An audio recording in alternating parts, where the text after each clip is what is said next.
welcome to the Ace Podcast, where we talk all things art, culture, and entertainment, more specifically pop culture and entertainment. I'm your regular host, Will the Greatest, and with me, I have my regular co-host, the real Aaron Alexander. How are you doing today, man? What it is? What's going on? I'm good, man. Good for the most part. I have a aching tooth at the moment. I had a root canal earlier today. But so far, as long as I don't chew on my right side, I'm mostly good. So that's a good sign. I'm not dying. I don't have to get put under, but I'm doing all right. Yeah, man. I'm glad. Hopefully you heal quick from it. That sounds awful. I would certainly hope so. How are you doing? I'm doing good. I'm tired, but doing well. Things are steady overall. So yeah, doing good. Yeah, I mean it's been what, a month and a half? 2 months, anything that we want to tell people about before we dig into topics? Let's see what's happened since then. They went crazy. Did some dope shirts that I'm really proud of. Yeah. ReservationShop.com, Fantastic Four, Hallway Hazard, Pisky Business. Go check them out. Yeah, life's been a little crazy on the personal front, but professionally, it's been great. Artistically, it's been really good as well. I can't really get into the details, but I'm in a video game coming out. Ooh. It's going to be exciting. And I'm going to be in a play/stage experience come this May. So, yeah. But on these other fronts, I'm doing pretty well. I don't know. How about you? And anything that's been popping up in your sphere in the last month and a half since we recorded? Yeah, I mean, I got a couple small acting roles, which is cool. Okay. I guess I technically got confirmed last week. I don't know when I can talk about it. I'm still waiting to get details. That's why it's like, otherwise I'd say more. But it's like, yeah, that's cool. I put out my first YouTube video in a while about some anime music last month, and I'm pretty proud of that. So people should check that out on the YouTube channel. Took a couple mini trips, but yeah, I mean, things are good. It's like, same as you, just like working on other little projects here or there. Seasons are changing, but yeah, aside from that, the big ones are really just like the short, like one's a pilot, one's a short film. I think it's another short film coming up. Yeah, but that's about it, really. It's like, other than that, life is staying pretty good, so trying to keep it there. Yeah, I guess we can kind of get into these topics. Got a lot of superhero stuff. Do we want to start with like the indie grounded stuff first, or start with like the superhero-y stuff first? We should go superhero. Give the people something to latch on to. Okay. Do you want to talk about the chairs, or do you want to talk about the Spider-Man stuff? Let's talk about the chairs. Yeah, I was about to say chairs. I think that's a shorter discussion there. Yeah. I mean, and I didn't know this was like happening, so I was seeing this all in real time on Threads. Apparently, in preparation for Avengers Doomsday, Marvel did I believe 5.5 hour live stream that was literally them revealing chairs of members of the cast for the movie, and it got like a butt-tillion views. Yeah, it's for people that I know who are actively watching it, very frustrating. But which I'm like, bro, just leave. Don't stay on the live stream then. No one's telling you to be here. Like, dog, if you see one chair and it continues to be chairs, just wait. Like, I didn't watch the live stream. I got live updates going on Threads. I saw it every once in a while on Instagram. I would check. Yeah. But I wasn't sitting there waiting in anticipation. I'm like, they're gonna release. They all gonna be out by the end of the day. Like, I just check when it's over. At the end of the day gonna end. So whenever that happens is when we'll get the names. But I guess we can go through and obviously we know that there are going to be like people that aren't confirmed to have them be surprises, which is fine. I have no issue with that. But right now we have Chris Hemsworth as Thor, Vanessa Kirby as Sue Storm, Anthony Mackie as Captain America, Sebastian Stan as Bucky Barnes, Letitia Wright as Black Panther, Paul Rudd as Ant-Man, Wyatt Russell as U.S. Agent, Tena Cuerta as Namor, Ebon Moss-Bachrach as The Thing, Simu Liu is Shang-Chi, Florence Pugh as Yelena Belova, Kelsey Graham is Beast. Louis Pullman as, I'll call him Bob for now because I don't think everybody knows who Bob is, so I'll just stick with Bob. Mm-hmm. Danny Ramirez as Falcon. Joseph Quinn as Human Torch. David Harbour as Red Guardian. Winston Duke as M'Baku. Hannah John Kamen as Ghost. Tom Hiddleston as Loki. Patrick Stewart as Professor X. Ian McKellen as Magneto. Alan Cumming as Nightcrawler. Rebecca Romaine as Mystique. James Marsden as Cyclops. Channing Tatum as Gambit. Pedro Pascal as Mr. Fantastic. And Robert Downey Jr. as Dr. Doom. Apparently, additional actors that are slated to reprise their roles are also Clint Barton, Hawkeye, Doctor Strange, potentially Spider-Man, Peggy Carter, potentially Captain America, and potentially a Human Torch variant. I am feeling interesting about this chair announcement because on one hand, it was funny how mad people got. They're like, they're just showing us chairs. And it's like, don't watch the fucking street. Sorry, go ahead. No, yeah, the chair thing was ridiculous. Watching it all in one video, which is like a minute and a half, was cool. I was like, okay, this is the people that are going to be in this movie so far. That's exciting. And it seemed like a lot of people, but then, I mean, granted, it's like 27 people, 27 chairs announced. Yeah. Which is still a gangload of people. I'm curious to see how they're going to do that. But also, they just seem so far out as far as who's going to be in it. I was like, I don't understand the rhyme or reason behind this list. Like, we got the Thunderbolts, you got some semblance of Avengers, you have the Fantastic Four, you have the X-Men, the old X-Men. I'm like, what is the plot? And it's tough, right? Because the nerd in me is bothered by the fact that, nigga, this is going to be our 5th Avengers movie in title. But we really only had one solid Avengers team movie with Age of Ultron. Yeah. So now Avengers is just synonymous with Marvel movie or Marvel Universe movie. Yeah. So I just want a proper Avengers threat. But because we have to keep going bigger, we can't dig the Avengers just in a team of Avengers. I mean, and to your point, I do think you could still get the same amount of butts and seats without the name Avengers as the draw. Like, had we gotten a movie that was just like Marvel's Civil War, with the same plot, still would have done stupid money without it being attached to Captain America. So if this was just like Marvel Doomsday, basically it's like if you make your title just the event, it would still sell. I get what they're probably doing from a branding perspective, because like, Infinity War and Endgame, it's like, I don't think those would have worked without the Avengers moniker.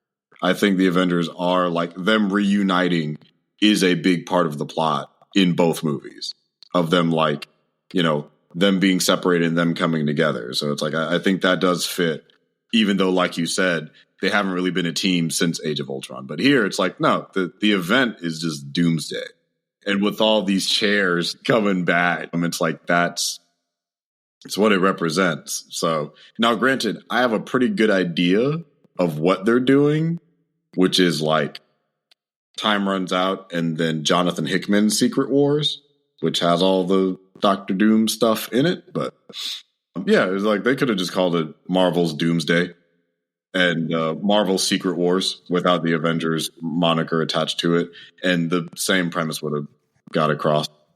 You know what I'm also mad about? These raggedy bitches essentially spoiled Thunderbolts. That was the exact next thing that I was gonna say. It's like, so you just told us the Taskmaster which, to be fair, we all knew Taskmaster wasn't making it out because of the marketing, where it's like, we ain't seen her. We haven't seen a toy. She's in a minute of all the, not even a minute. She's in 15 seconds of all the commercials. Commercials be 2 minutes long. So for her to be there for 15 seconds means like, oh, she's not showing up in a lot of these scenes. She's right. She done.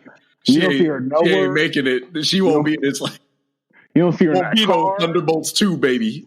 You don't see her in the finale. You damn sure don't see her in this cast list. No. Nope. So I'm like, bro, what are we doing, dude? You don't see any. There's no toys of her. Shawty gone. It's a wrap for her. Right. These read between the lines. Another thing I thought was a little strange was some of these people we knew were going to be in it, like the Fantastic Four. Like, why did they spread their names out like that? Like, we know they're all there. I don't know. I don't know why they did that, because that's definitely not an order from like of importance, and it's not from like alphabetic. It's all very like, I know I read it off the Wikipedia, but even as it was revealed, it was really scattered until you like got to the X-Men, and then randomly it's like, and Mr. Fantastic and Doctor Doom. It's like, what? So, something I am excited to see though, which was, I don't know why, it seems obvious, but I think the move for Pedro Pascal, Reed Richards, to be the second to last name to Robert Downey Jr.'s Doctor Doom was a very calculated decision. And I'm curious, because I'm like, I don't think we've ever seen Robert Downey Jr. and Pedro Pascal act together before. And I feel like both of them are super strong actors. For that alone, like character size alone, I'm curious to see what those two guys look like in a scene together. Yeah. I mean, they're very strong, very talented. Yeah, I agree with you 100%. It'll be interesting to see, especially with this interpretation of Reed that we're getting of like this Midwestern American scientist man that's, trying to tell people about the advances of the future.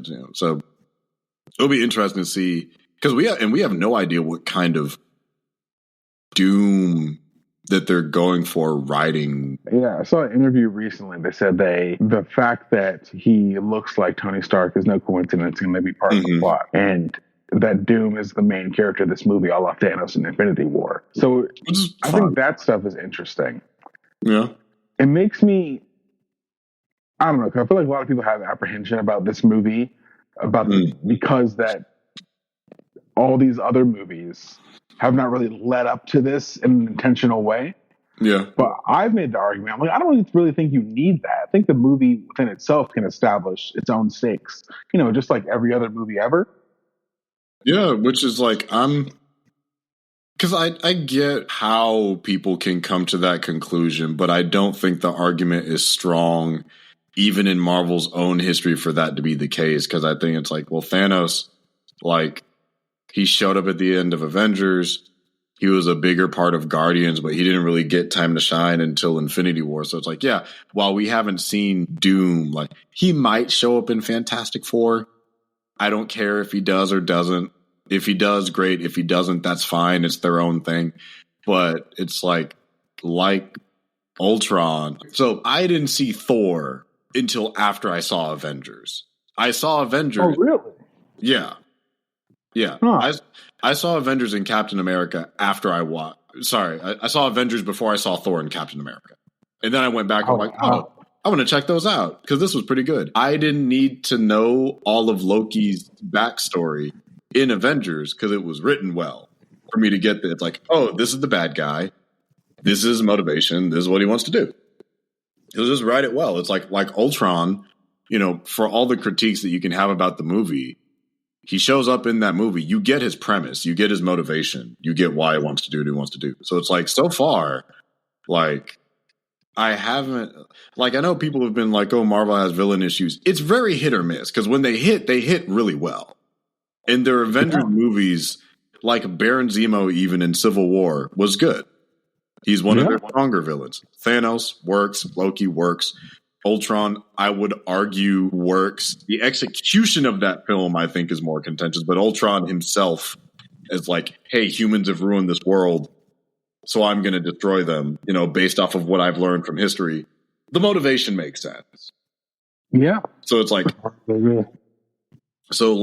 Doctor Doom, more than likely coming from some alternate universe because of incursions and trying to prevent the collapse of the multiverse and wants to reshape every dimension into his own vision. I trust the Russos enough to be able to do Doctor Doom. Yeah. I'm very curious to see how they execute that because they said that, they're bringing back Robert Downey Jr. But funny enough, I heard it was Feige's idea to bring back RDJ. And then he said he wasn't surprised by that. I'm not surprised by that at all. I mean, granted, the status of the universe was, drowning by public opinion. So it makes sense that he would want to bring back something to generate excitement again. Or at least discussion, Yeah. I firmly believe that RDJ was the nuclear button. It was there was a red phone in Robert Downey Jr.'s house. Kevin knows that he has Robert on speed dial, but if he calls the red phone, it's like, I mean, what happened? What do you need? It's like, you can text me. What the fuck happened? Yeah, it's the break in case of emergency. It's like, oh shit, they're not like, it was like Jonathan Majors got that guilty account and that red phone got called. He's like, yeah, I saw the news. I'm on my way. I'm always like, who do you? It's like, It's like, well, you're going to be in a metal suit again, but not the one you think it was. Like, oh, cool. Okay. What? This could have been a text message. It's like, no, this is red phone worthy. Yeah, I'm so fascinated to see how they're going to execute that. Because I know a lot of people are upset, and I know other comic book fans are like, okay, this is fine. This is just the Doom until we get the real Doom. I'm like, oh, sweet child. Oh, babe. Oh, baby. No. This might be like, because we talked about that, and I'm like, if he is the real Doom, and this is just for a couple movies, I mean, that's fine, but it comes at a detriment for the four. But then if you have like your real Doom for the Fantastic Four to face off with later, now that next person is going to be up against RDJ. I just don't know how you downscale. That's the thing, because if you're coming out of the gate with Doctor Doom as your universal, multiversal threat, right? Mm-hmm. I don't know how you just downscale for him to be the villain of a solo film. Yeah, that's I agree. That's the issue you'll run into. It's like, it's not that the talent isn't there to find a new Doom. It's exactly like you said, the scale to go from multiversal threat to this variant Doom that isn't. Well, I mean, I guess you could if it's not Robert. The only way I've seen them start off as build a bigger villain and then bring them back down to scale was Loki. And even then, he was like kind of a villain. Yeah. So it's like, I think with this concept of variance, you could have a significantly weaker Doom be like, this is the villain Doom versus the multiversal threat Doom, who would have a different actor, which could work. But my concern would still be, everyone will be comparing him to the bigger, more familiar multiversal threat Robert Downey Jr. Doom, which feels unfair to if somebody were a new actor, and they could never touch Doom again, which they can do. The Fantastic Four are explorers, they're scientists, so they don't have to always be fighting Dr. Doom. It just feels like, and I guess part of this is maybe my bias comparing it to the comics. It's like he has such a rich legacy and interesting character that Doom himself could carry his own project. Like, aside from the Avengers, it's like you could honestly watch like Marvel's Doom, as like a limited series, and it'd probably be good. Or like I know they have that Silver Surfer mini and that Punisher special, so it's like you could do a Doom special. So it's like, he's not like a golden goose, but wouldn't want it to be like a waste. That'd be my concern. Would just be like the longevity of it, because you're gonna want, like, we're gonna transition for sure into the mutation phase of Marvel, which is fine. So it's gonna be all X-Men, all Fantastic Four. That's all good. Do Annihilation Wave and a bunch of other shit. Do X-Men stuff. All cool. He's one of the most famous, most powerful villains ever. And it'd be a shame if we don't get to see him again. But you'll come at the caveat that if we see him again, he's gonna keep... He will do... It's like Anthony Mackie with Captain America. He's gonna constantly be in comparison to the other one that did it first. Right. And it's not fair to the new person. Yeah. It's not fair. And yeah, and I wonder if people will feel the same way about him as Doom by the time things are over, that they feel about him as Iron Man. There's only one way to see the script and how they handle it. Now, part of that, speaking of the chairs in this whole conversation, do you think that they're bringing certain characters back just to set an example, like the OG X-Men? Do you think they're bringing them back to die? Yeah, I do. Yeah. I firmly believe that Marvel wants a clean slate, but I think it's like when we talked about Deadpool and Wolverine, I still very, very much enjoy that movie. Don't get me wrong. I think it's a fun, I like all the multiversal projects Marvel has done, contrary to like people's issues with them. And it's not to say that they don't. I've enjoyed all of them. I've liked all of them. I firmly believe Feige wants a clean slate. So I think like that Deadpool and Wolverine was a celebration of it. This is the actual, like, because we can get him this time. Getting right. Yeah, like we are officially, like, Kevin started with X-Men 2000. This is him bookending it. He's like 25 years. You had 25 years with him. We're moving the fuck on. Like it's like and no James McAvoy. No, I almost called her Sadie Sink. Who was the old girl that played Phoenix? Sophie Turner. Yeah, no Sophie Turner. No New Mutants. None of the. We're deading it all. Say your goodbyes. You know, it's like if we can get Halle Berry as Storm, which I hope they do. I hope they do. I would love to see her as Storm one last time because they never did her right outside of like Days of Future Past. True. You know, it's like she never got shit to do, and they tricked her on the third movie. So I think it's like, if anyone's going to be able to bring him back, is Kevin, who worked on a PA on that set under Laura Donner Schuster. You know, so it's like if anyone's going to be able to get him back, it'll be Kevin to be like, hey, I know you guys, I know how well you work. Here is a shit ton of money to show up for 5 minutes to watch your planet collapse. Damn. We will probably see them for 5 minutes in either those rinky dink leather pieces of shit or like comic accurate, like 97, to watch that planet blow up into like, I don't know, the fucking Sam Raimi universe. And then we'll get Battle World in Secret Wars. And it'll be like, oh my God, it's like Tobey Maguire's Spider-Man swinging around with like Hugh Jackman's Wolverine doing the fastball special, you know. Give me the fastball special properly. Yeah, and then we'll get like Ben Affleck's Daredevil in the leather jumpsuit swinging behind, and Wesley Snipes' blade, and everybody's playing in the sandbox because it's Battle World, but they're slightly different because it's like House of M, but not House of M. Oh, I think Affleck's done. I don't think Affleck's putting the suit on. I love the suit.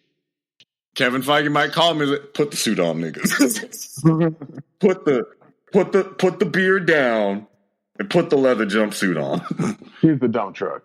We're gonna put some double D's on your chest, and I'm not talking silicone. Put the suit on, Ben.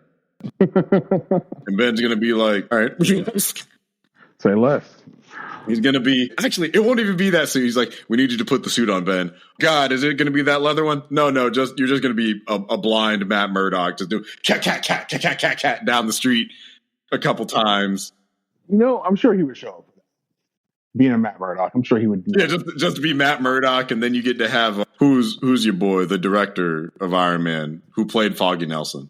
Jon Favreau. Yeah, Jon Favreau's going to be like, hey, Matt, old buddy, old pal, isn't it good that we're so alive and happy and alive to be here? Crazy, us alive, and then planet. Yeah, maybe we'll get something a la the Crisis on the CW. Yep. Showing all these worlds. It's going to be Kevin Feige taking all of your toys from the early 2000s, lighting a bonfire, and just Kobe-ing it into that shit. It's gonna be all incursions. Is it gonna be? It's like, man, it's like, remember that cool little Professor X doll? Dump truck. Is it? You know, it's like, look at this little Magneto doll, and there it goes into the garbage bin. Yeah. My main thing that I'm thinking about in this moment is, okay, we have Kelsey Grammer Beast there, which means we're continuing that over from the Marvels, but no Monica Rambeau announcement. Is Monica not officially? Not officially. I guess. Right. Not officially. Right. I wonder why that is. We don't know that. It's not because again, it's like, we know for damn sure it's not just going to be these like. Don't get me wrong. This is a huge cast. Yeah. Already. And this is just like 30. And it's like, yeah. And there's probably a metric shit ton that isn't announced. And I think that could be one. Halle Berry could be one. The fact that Black Panther is here, I'm impressed by that. The fact that they remembered them, that Black Panther and Namor exist, I'm like, Yeah. y'all remembered? Shang-Chi is here? Good for him. Yeah. I was like, is that post-credit scene going to be relevant? We'll see. No Eternals here, though? No, not a one. No Miss Marvel. No Hawkeye 2. Yeah. No Moon. No Wiccan. No Wiccan. No Scar. No Daredevil. No She-Hulk. No regular Hulk. Yeah. No Red Hulk. No regular Hulk. No Green Hulk either. Mark Ruffalo wasn't there, I don't think. No. Let me ask you this, because I still haven't seen it as of this time. Mm-hmm. Have they established, did Captain America 4 do anything to lean into this movie, Doomsday? Does it like lead into it at all? No. Does it tease it at all? No. Damn. I was like, well, no. Shit, it made it seem like this movie's not even a nothing burger. Does it have any implications for the future? Okay. Actually, you just jogged my memory. I can't tell you. You will know what it does allude to, and you'll be like, "Oh, that's it." So I am technically wrong. I can't tell you in what way or what it'll do because you haven't seen it yet. And by the time this comes out, you probably will. But it's like all I'll say is when you get the information, you'll know that it is an allusion to the future's coming, and you'll be like, "Okay, whatever." That will be your reaction. Okay, so it'd be like I didn't need to know that, or like, oh, that's obvious that's where that would go. It is going to be like, you made it seem like it was going to be more than it is. Oh, damn. Okay. Yeah, it's like 2 sentences from a character, and you'll be like, oh, okay, cool, I guess. Like, did you need that piece of information, or can the next thing just fill that in? Yeah. It's on par with like, you know how at the end of the movie they'd be like, "Oh, Star-Lord will return." Oh, that's another one that we didn't see on the list. But it's like that, but a piece of dialogue. And it's like, cool. Oh, okay. Yeah, that's gonna be your exact reaction. It's like, oh, okay, that's gonna be it. What that reaction you just had? That's gonna be exactly how you look. You're like, oh, okay, that happened. All right. That's so fascinating. I'm really looking forward to seeing what the fuck happens, because I feel like, because you're not the only person that said they had fun with the movie, but I also know some people who've been waiting for me to see it to talk shit. So I'm like, okay, I'm getting both sides here. Where am I going to fall on this? I do know I'm my expectations are low going in, so I feel like I'll may end up on your side of the table here. Mm. But I know that first viewings I can be a little critical, so we'll see. We'll see how it is. I'm gonna try to be light. I'm gonna try to be nice to it. I'll tell you. Yeah, I will be able to tell you my thoughts after you see it. I'm trying very much to leave you as unbiased as I can.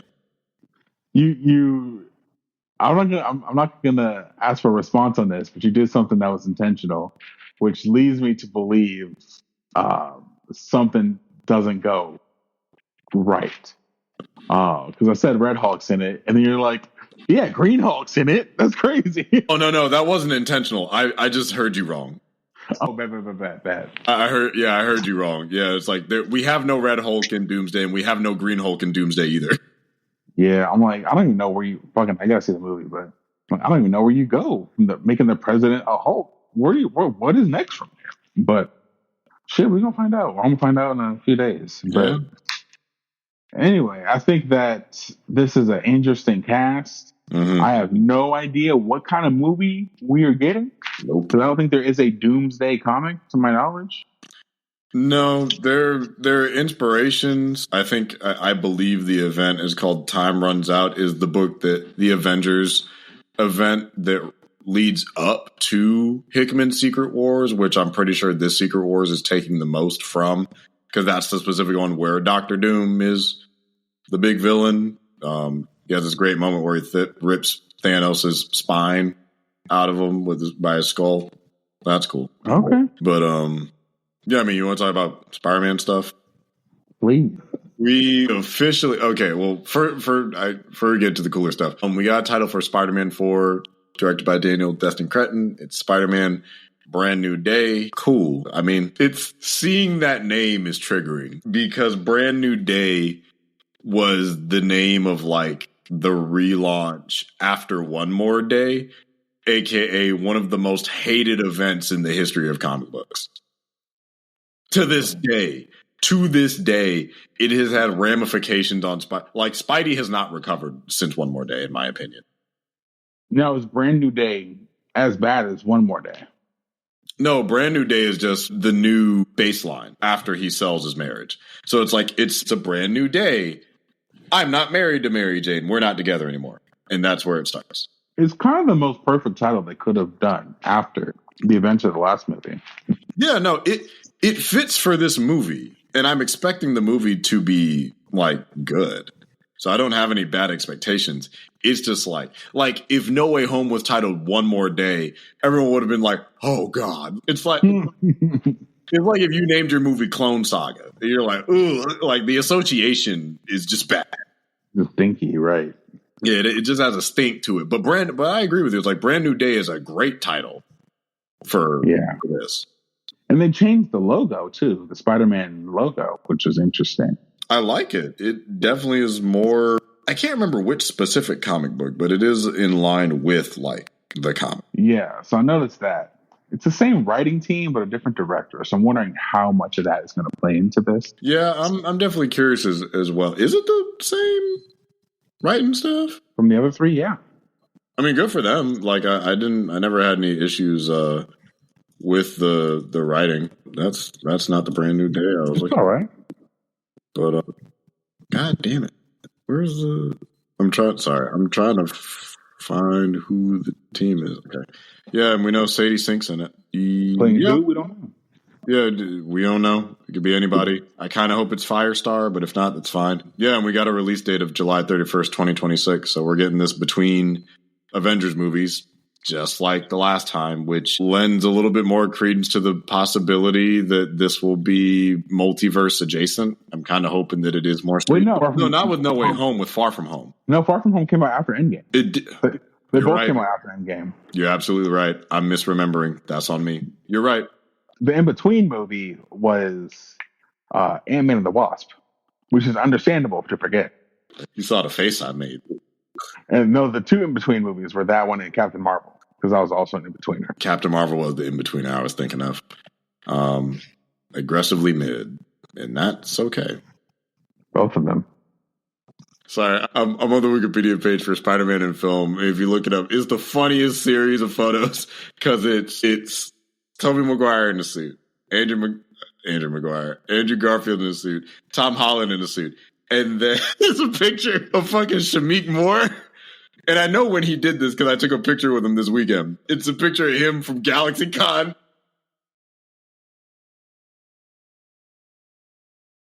Wait, what? If you go to the Wikipedia for Spider-Man in film, they're all lined up together, and it looks so wrong because it's just him at a convention doing the hands. And I know specifically when this happened because I got a photo with him that same weekend. Oh, Shameik Moore?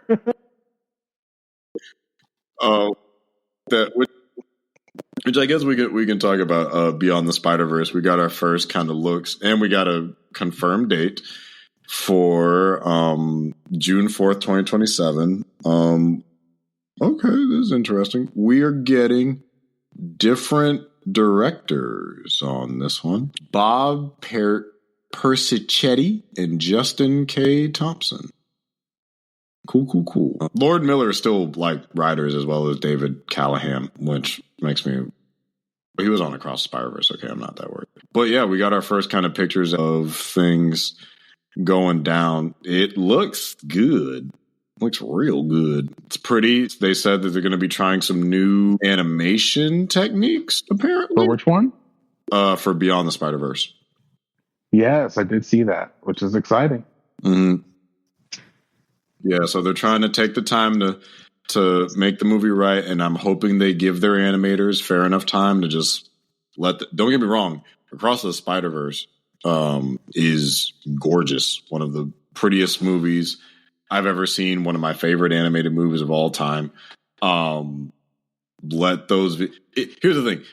If that's how good they are under pressure, imagine how good they could be if you took your goddamn time. Just relax. Yeah. If you look, I would rather them push it back farther to give them more breathing room to do it great. Yeah. I see them put their best foot forward with this final installment, but it looks good. It looks really, really good. Yeah, like the script. I think the script's been written for a while. Maybe they had to do some reworking and whatnot, but yeah, I'm hopeful. I think it's the animation that's really just the thing that takes the longest, of course, because they're doing new techniques and whatnot. Okay, this is going to make you interested. You will not. You won't believe who they have for a cinematographer for Beyond. Who? Her name is Alice Brooks. She has worked on Wicked, Tick Tick Boom, and In the Heights. What? Yeah. Interesting. Cinematographer for an animated film? Yeah. Huh. Yeah, she did both Wickeds. She did Tick Tick Boom. She did In the Heights. She worked with John Chu a lot. Okay, that's probably. I didn't know animated films needed cinematographers. I wouldn't think that. I mean, I can see that because I know that there's such thing as like a virtual camera. Fair. So it's like I could, in theory, see how that could be applied. Oh, she's a regular. Okay, she did Gem and the Holograms. God bless her.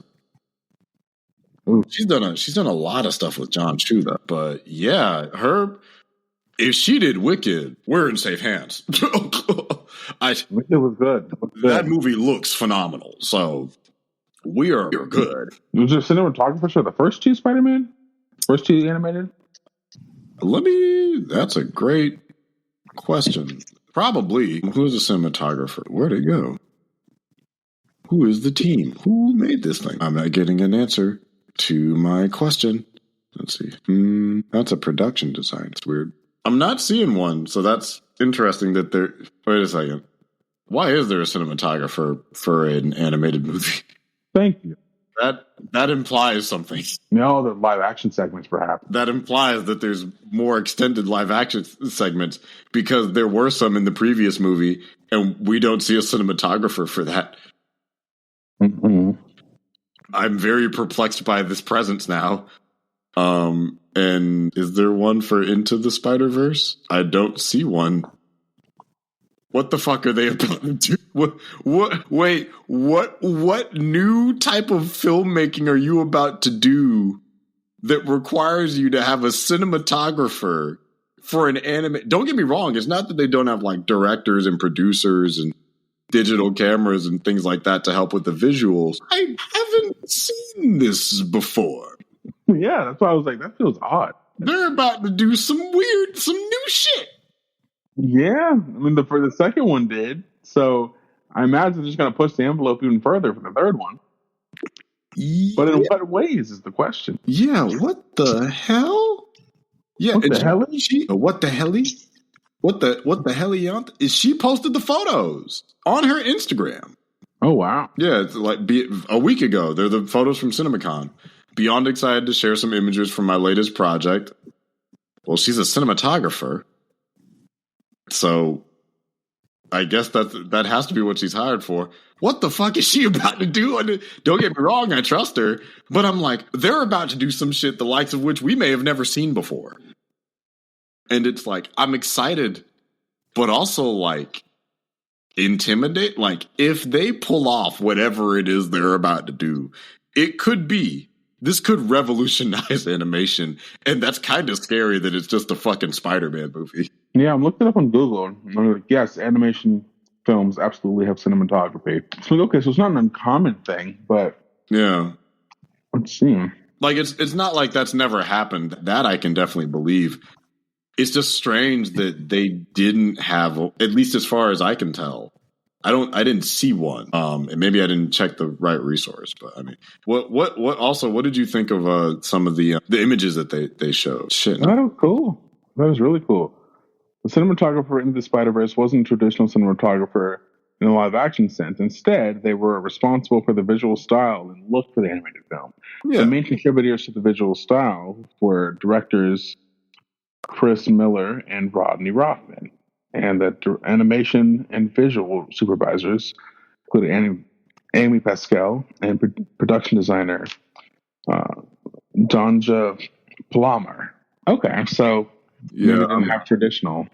I'm seeing like production designer for Across was Patrick O'Keefe. They had a big production management team. Their art department was fucking huge. It makes sense. Sound, VFX. Yeah, they don't mention one for Across the Spider-Verse. Not Google. Yeah, I don't see like an explicit role of. Now I see an additional director of photography, Santiago Gonzalez. They had a grip for what? Maybe I'm just not understanding some aspects of the filmmaking process. But yeah, let's see. Yeah, additional director of photography. So they had one of those. Senior animator. Yeah, I'm not. This is the first I'm seeing of the between these two movies of someone explicitly. It's like this is their cinematographer, which I think is very, very interesting. Yeah, excited to see how that impacts the movie.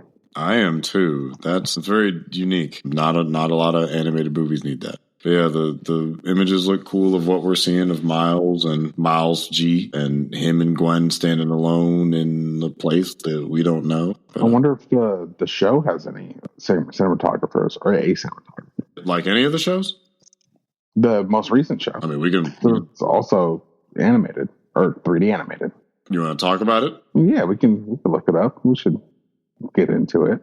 Yeah. I mean, was there anything else you want to say about Beyond? It just looks good. I'm excited for it, of course. We're getting back-to-back Spider-Man movies, which is great. I'm excited for it. Yeah, I think it's going to be great. We've got like another couple of years, so we just got to wait for information and scenes to come out. But yeah, I've been hyped. That's one of the most anticipated films in the last few years. Yeah. Both of them. And it's going to be continuing to be the most anticipated for when it comes out in 2027. Yep, but we're getting Brand New Day in 2026, and then we're getting Beyond in 2027. So Spider-Man fans are eating good. Do you think we'll get Spider-Man 3 in 2028? Hopefully. Let's keep up the Spider-Man streak. Never get enough Spider-Man. That's oh no, you know what it'll be? It'll be, because I don't think he's going to be in Doomsday, which is fine. I think it'll be, we will get Brand New Day in 26, Spider-Verse in 27, and then we'll get him again in Secret Wars. Oh, definitely. And then we'll get Spider-Man 3 in 2029. Why did the game's timeline move for you? It doubled up, so it pushed it off. But one doesn't have to do with the other. Well, because we still haven't gotten Wolverine. Oh, you're right. Okay. There it is. Because we still got to get Wolverine. They haven't announced a release date for that yet, have they? Nope. Not, and we haven't heard shit since that leak, which I is like, we haven't heard anything since that leak. Yeah, well, I hope they're able to recover from that. I hope so as well. But yeah, I've heard nothing but positive reception. But I look forward to whenever they do release it. Insomniac has great storytelling. They do. I'm rooting on their success. So I guess we'll see when they're ready, when they have something to show, then they'll show it.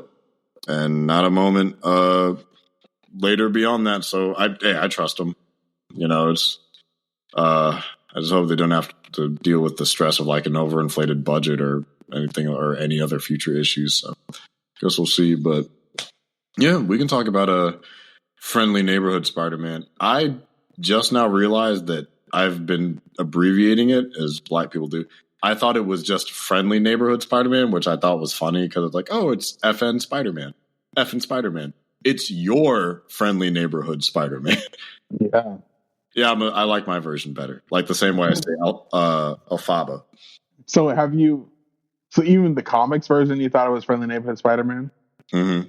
Well, no. When he says it in the comics, he's saying it to people, so it's like, it's your friendly neighborhood Spider-Man. That makes sense. I thought the title of the show was just Friendly Neighborhood Spider-Man, like 4 words. I see. because it's like, yeah, it is cleaner with the 4 words, but the saying is with the your. Yeah, it's like the your. I get like he's usually talking to people who's like, "Hey, it's your friendly neighborhood Spider-Man," versus like if he said it weirdly abjectly, that would sound where it's like, "Hey, it's I, friendly neighborhood Spider-Man, your boy." I'm friendly. It's okay. It was me, your boy, friendly neighborhood Spider-Man. It's like, nah, but if it's like, it's your friend, like, that makes sense. I don't know why this version of Spider-Man's like Russian or I Transylvanian. don't know why either. Not even close to a New York accent. I am friendly. I am your Spider-Man.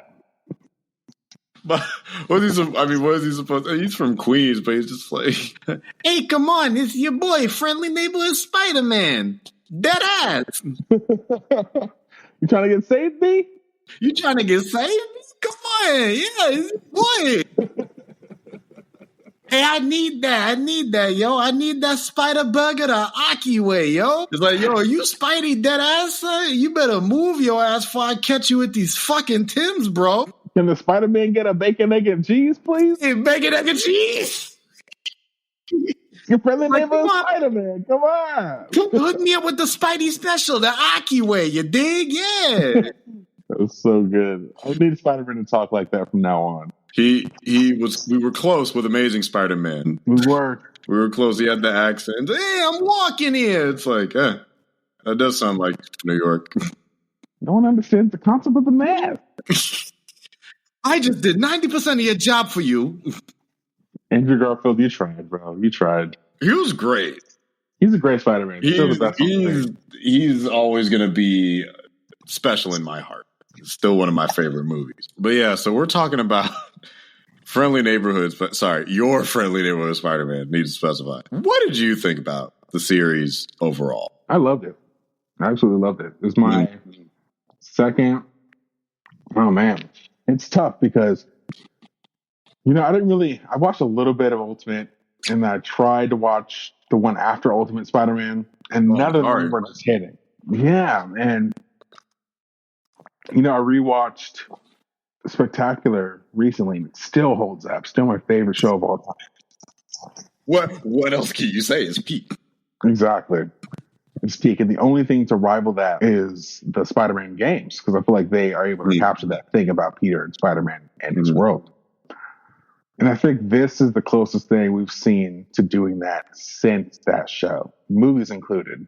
I think this captures the spirit of Spider-Man the most, and did it in a way where it feels authentic to what we know Spider-Man to be, like utilizing the missed opportunities of the MCU to explore the ways the consequences of the larger universe would affect small-scale heroes. And I'm happy that they are touching upon those things and using upon those things. I like that you can tell this is written by a black man. It's woke. It's woke. Get your panties in a bun. It's not dumb and woke. And Lex, it is. I'm sorry, he's never going to live that one down. I know he did an interview recently, and I think he was saying that. Yeah, I think more so he's trying to say that it's not messaging. It's not exactly. It's not forced. It's not messages for the sake of it being there. There's purpose behind it. But yeah, I think that the show largely really works. Like I didn't really have any problems with it from my recollection. The theme song is a lot of fun. I memorized it. Had fun learning that. I think that they do a good job of utilizing I feel like it did the same thing that the movie Spider-Man show did, or the movies did, with starting Peter off in one place and ending him in his optimal Spider-Man form by the end of the season, and having him have a mentor and utilizing Norman Osborn, someone who's traditionally part of his world, as a conceptual, intellectual foil ultimately to redefine what Peter's ideology is by the end of the show or the end of the season. And yeah, I really enjoyed it. The animation was a lot of fun. I like the love they have for the comic history, and I love the fact that the show is patient. I like that they were taking their time. They don't need to show every villain off rip, that we were holding off on villains like the Rhino and villains like Doc Ock. They're just like, hold on. We have the confidence to know what we have is good, and that if you're patient and stick with us, those things will come. And because of that confidence, I am willing to give the show the benefit of the doubt to see how they're going to use someone like Spider-Gwen. And it does this thing where it captures that thing about Spider-Man that is so essential to his character, so core to what that character represents and is. But at the same time, changing up the story enough to keep people that are familiar with the beat on their toes, because we're in similar territory emotionally, but literal territory, this is brand new, which is exciting. Mm-hmm. So that's essentially how I felt about the show. How did you feel? Outlier here, and it feels weird because we're both huge Spider-Man fans. Like I will never deny myself that. It's like, I love me some Spider-Man. He's probably he's my favorite male superhero. It's like, without a doubt, love all of them. The men's, boys, all of them. My fiance really liked it. They were very entertained. It was a nice bonding activity where we'd make dinner and watch the new episode drops as they released. I came out a lot more mixed because I do agree with a good amount of the sentiments that you're saying about it.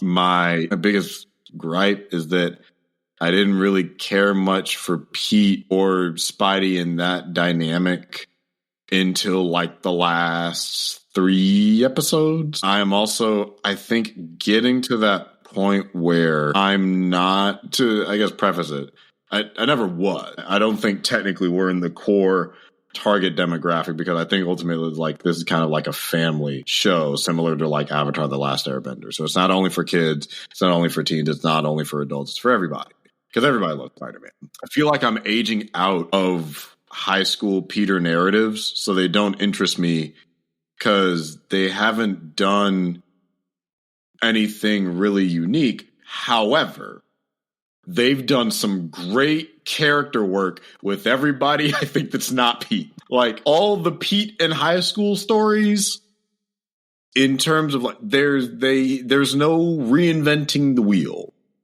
It's I like the girl. How do I balance my responsibilities? Oh, I've got these secrets.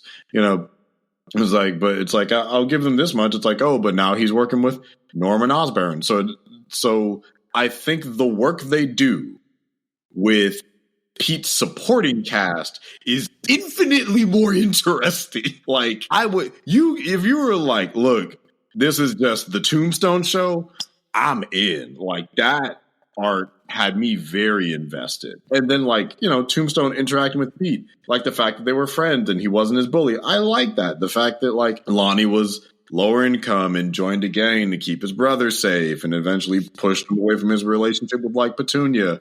Petunia was cool. The other kids in that science program also being their own heroes in the comics, I think, is a really interesting touch. The different gender and race swaps, I think, can get for some very interesting narrative development with, like, I think, Dr. Connors is now like is a woman of color. So all the other stuff I think is super interesting. Like, I like it's weird. It's like I like everything about the show except for main character. Yeah, it's like I'm indifferent to the main character, and it's not a writing thing. It's just like I'm not as engaged. I like, it's like it continued to get better episode by episode. I'm not huge on Hudson Thames' take and it feels weird because I remember him from What If, and I think we talked about it briefly. Because I'm like, oh, he did a perfect Tom Holland impersonation, in my opinion. So I'm pretty sure that's why they hired him, and they still designed him to look vaguely nerdy Tom Holland-esque. And then, but Hudson has like a naturally much deeper voice, so it doesn't fit the design really. It looks weird. It's like, what's up, guys?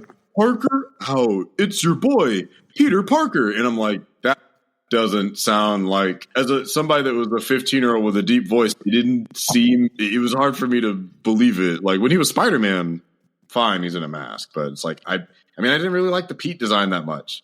I remember watching the credits. I'm like, why didn't we do any of these? I like these. It's like I didn't really like the Future Foundation inspired suit. And I think the character designs are great, like across the board, even though I'm not huge on Pete's design. The aesthetic of it is gorgeous. I wish this show was in 2D desperately. Oh my God. I would have loved it if it was in 2D. The 3D feels like most of the time it's slowing it down. And I didn't love that part. It was weightier and not like, again, not every, both projects are not going to be like fucking Spider-Verse. But if I compare this to like Friendly Neighborhood to like Spider-Verse, it's like me comparing Rise of the TMNT to its TV counterpart, Tales of the TMNT, where I'm like, great, had you just done that in, like, they did that show in 2D, they did Tales in 2D, but it still kept the same aesthetic of the 3D one. So I wish that was the case here, where it's like, you know, hey, there's the 3D one that looks good. We have this dope aesthetic, so let's keep that for 2D. So my personal conspiracy is that this show was supposed to be 2D, and at some point they changed it to 3D to save on assets and budget and stuff like that, because it would have been even more expensive than just trying to sell animated. But I mean, I'm invested at this point. I like the narrative. I just hate the fact that, like, I feel like I'm getting old to an extent as a fan of like Spider-Man, but I think I'm also just burnt out of seeing High School Pete.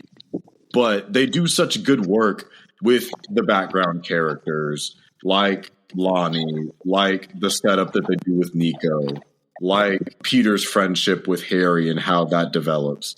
I think across the board, like, the voice work is good. They're well directed. Como Domingo does an awesome job as Norman. Hugh Dancy is really fun as Doc Ock. Charlie Cox is fun seeing him again as Daredevil. It was like, I like everything about the show. Doc Ock? Say what? That's Hugh Dancy as Doc Ock from Hannibal? What? Yeah. Holy shit. Yeah. That's crazy. I did not know. Yeah, he's good. He does a good job. It's like, I wasn't sure what version they were going to go with, but he makes it his own. So it's like, I like that. You know, the villains that they pick. It's just like, I like everything about the show, except the least interesting part of the Spider-Man show is the Spider-Man. I'm more interested in all the other stuff going on in this world. Although, those last 3 episodes, I think, are very, very strong. Oh my God. I will contend to that. Like, I think writing-wise, it's solid to super duper strong. Like, I like how they did the time loop thing. I thought that was really, really cool when that part came about, and I have no shame in admitting that. So, yeah, I mean, I think most people have liked it significantly more than me, and I'm happy that everyone else does. I love that you love it. I love that most people love it. I wish I could love it more. That's the difficult thing. Maybe season 2 can change some of that for you. Yeah, like, I'm gonna watch season 2. Like, I'm in it again. It's Spider-Man. It doesn't take much. Now, granted, like, where this falls for me, because I've seen most Spidey shows, like, Spectacular is going to be at the top. Now, in terms of personal preference of what I would be more likely to rewatch, I would probably rewatch the MTV one before this one, because I think, because it's like, it's more mature, which is part of how it works. It was on MTV. How they use their assets, even for the time, I think is still really well done. So I think that's like an arena for growth for this show. You know, it's like there's room for it to grow, but I'm gonna watch season 2.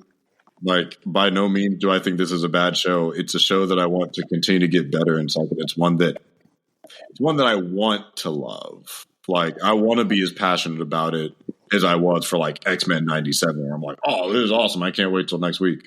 Versus this one, I'm like, well, I'm curious, I'll watch the next couple episodes.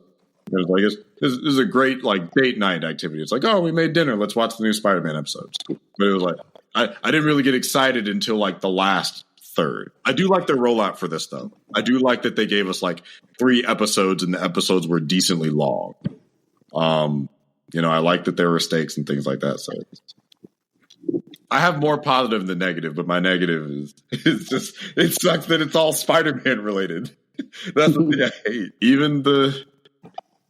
I feel like the only one that's kind of, I'm ambivalent to the theme song. I'm like, damn.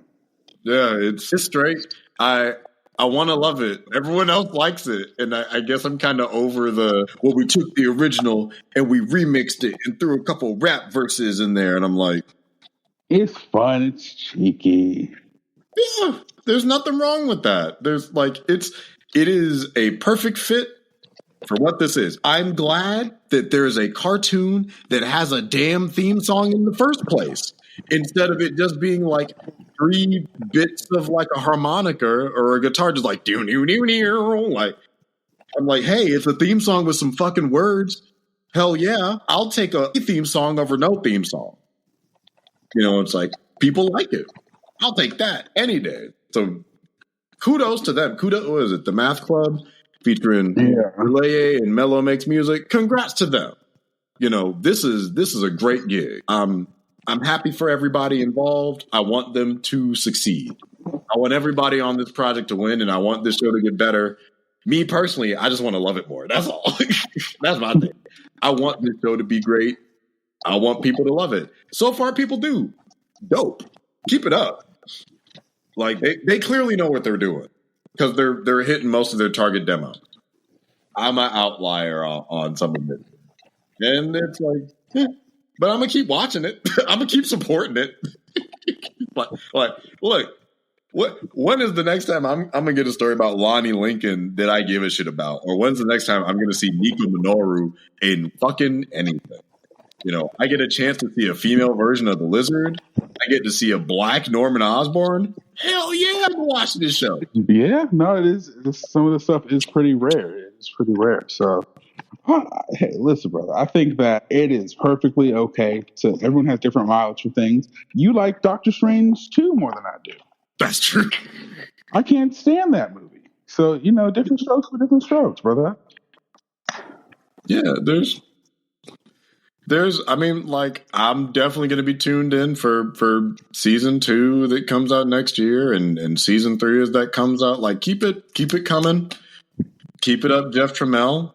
It's like, at a minimum, I am at least watching to see what storylines develop with all the other characters involved, because it has a very rich tapestry of like background characters. So it's like I am at least invested in I'm like, oh, are they going to do something with like Nico's magic and the Staff of One? Oh, what are they setting up with like Harry? When the glider showed up, I'm like, oh shit, we're already getting Green Goblin. Like, I'm curious to see where it goes. So it's like I'm still watch it. So like, despite my critiques, I'm invested. I want to see. I want this to succeed. I like the length. I like the rollout. So, but yeah, it's just I've outgrown Peter's high school shenanigans, but I'm intrigued by everything else. So that's enough to keep me on. Well, hopefully we get to explore beyond that, and this show has many seasons to come. Yeah. So I hope it gets like, it's already getting confirmed 3. I'm cool with 4, however long they want to take it. Hey, go for it. I'll watch. I'll keep watching. I feel like if the reception is as positive as it has been, we're going to make it past high school. Because I'm happy they changed it from freshman year to a friendly neighborhood, so it's not limited anymore. Yeah. So it's like I wouldn't mind a time skip at some point, honestly. I do hope they kind of update his character design to kind of indicate that growth. It's usually like haircuts or whatever, because they had some really cool designs that I liked in like the end credits. So I'd like to see them. I think as he gets more confident in himself, I want to see that reflected in his design and his aesthetic as well. But it's like we literally see his origins again. Right. No, I hope so too. I hope we do get to see some of that reflected.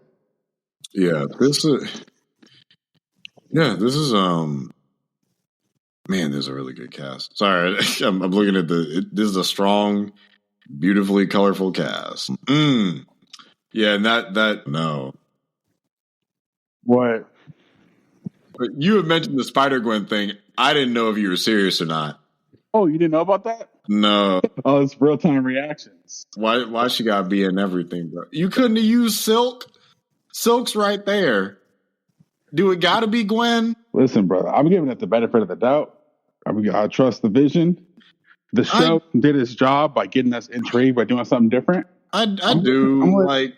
Like here's the thing. It's Spider-Gwen is an interesting kind of crux because it's like I haven't seen a bad written version of Spider-Gwen.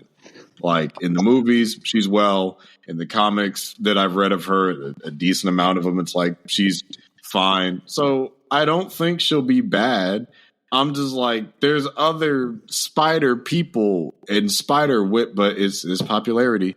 But it's like, but also, if this is the woke Spider-Man show, you could have used Silk, the Korean one. I think she's Korean. I'm pretty sure she's Korean.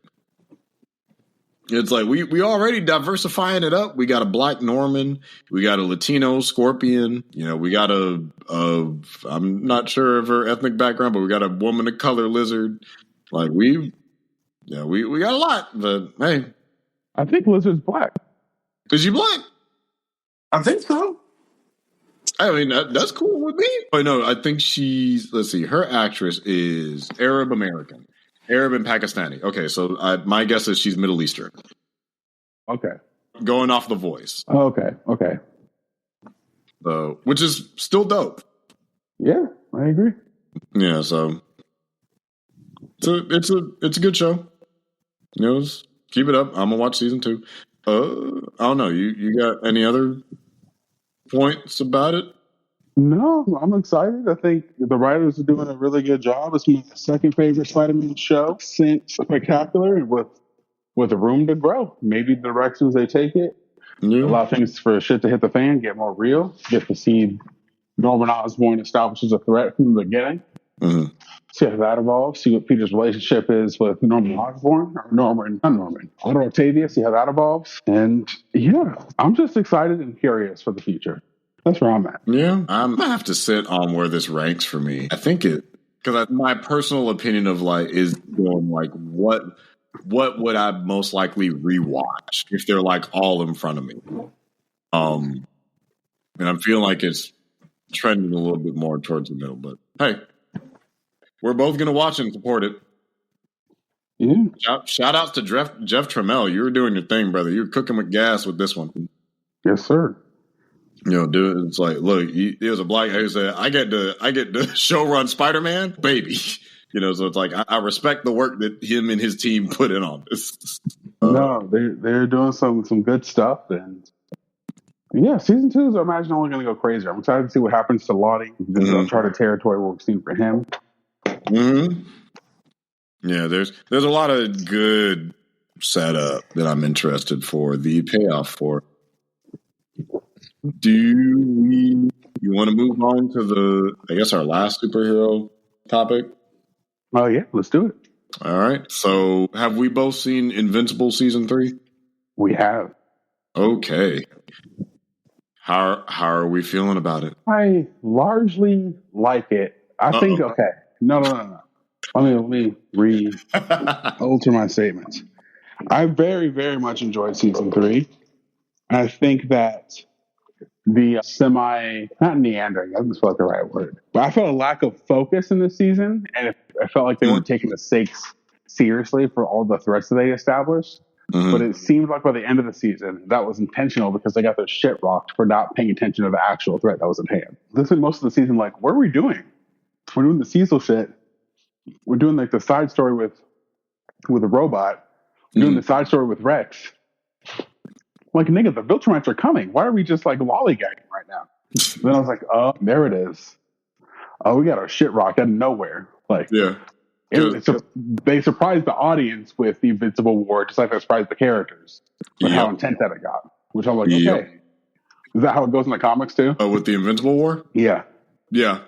Yeah, that's the fun thing about this line is like I'm not going to say it's like beat for beat, but it very much is like it's this buildup of Mark and a lot of these back and forth and everything. And then you see your boy Angstrom return.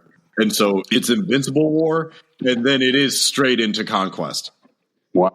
So they are back to back. Like just that quickly? Like he's cleaning up the one and then Conquest happens? Yep. Damn.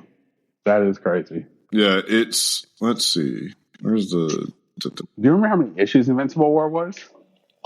I have it in front of me. It was issue 42 to 65. 23 issue. 23 issues and they did it in one episode? That's kind of insane. Yeah, I mean, there's a lot of storylines that they kind of moved around and kind of cut out, but yeah, it's Invincible War is Oliver gets his powers, Alan and Mark with the Viltrumites. There's that got cut. Alan lets him go get captured. Mark and Eve get together. Yeah, Multi-Paul, the time travel twins, bulletproof stuff, Cecil's origin, Alan and Omni-Man break out. So most of this season is actually the storyline from that. I guess you could call it an arc. Yeah, that's where Oliver kills the Mahler twins. Mark decides to have more of a private life after he kills Immortal. There's a subplot that they skipped, and I'm okay with that.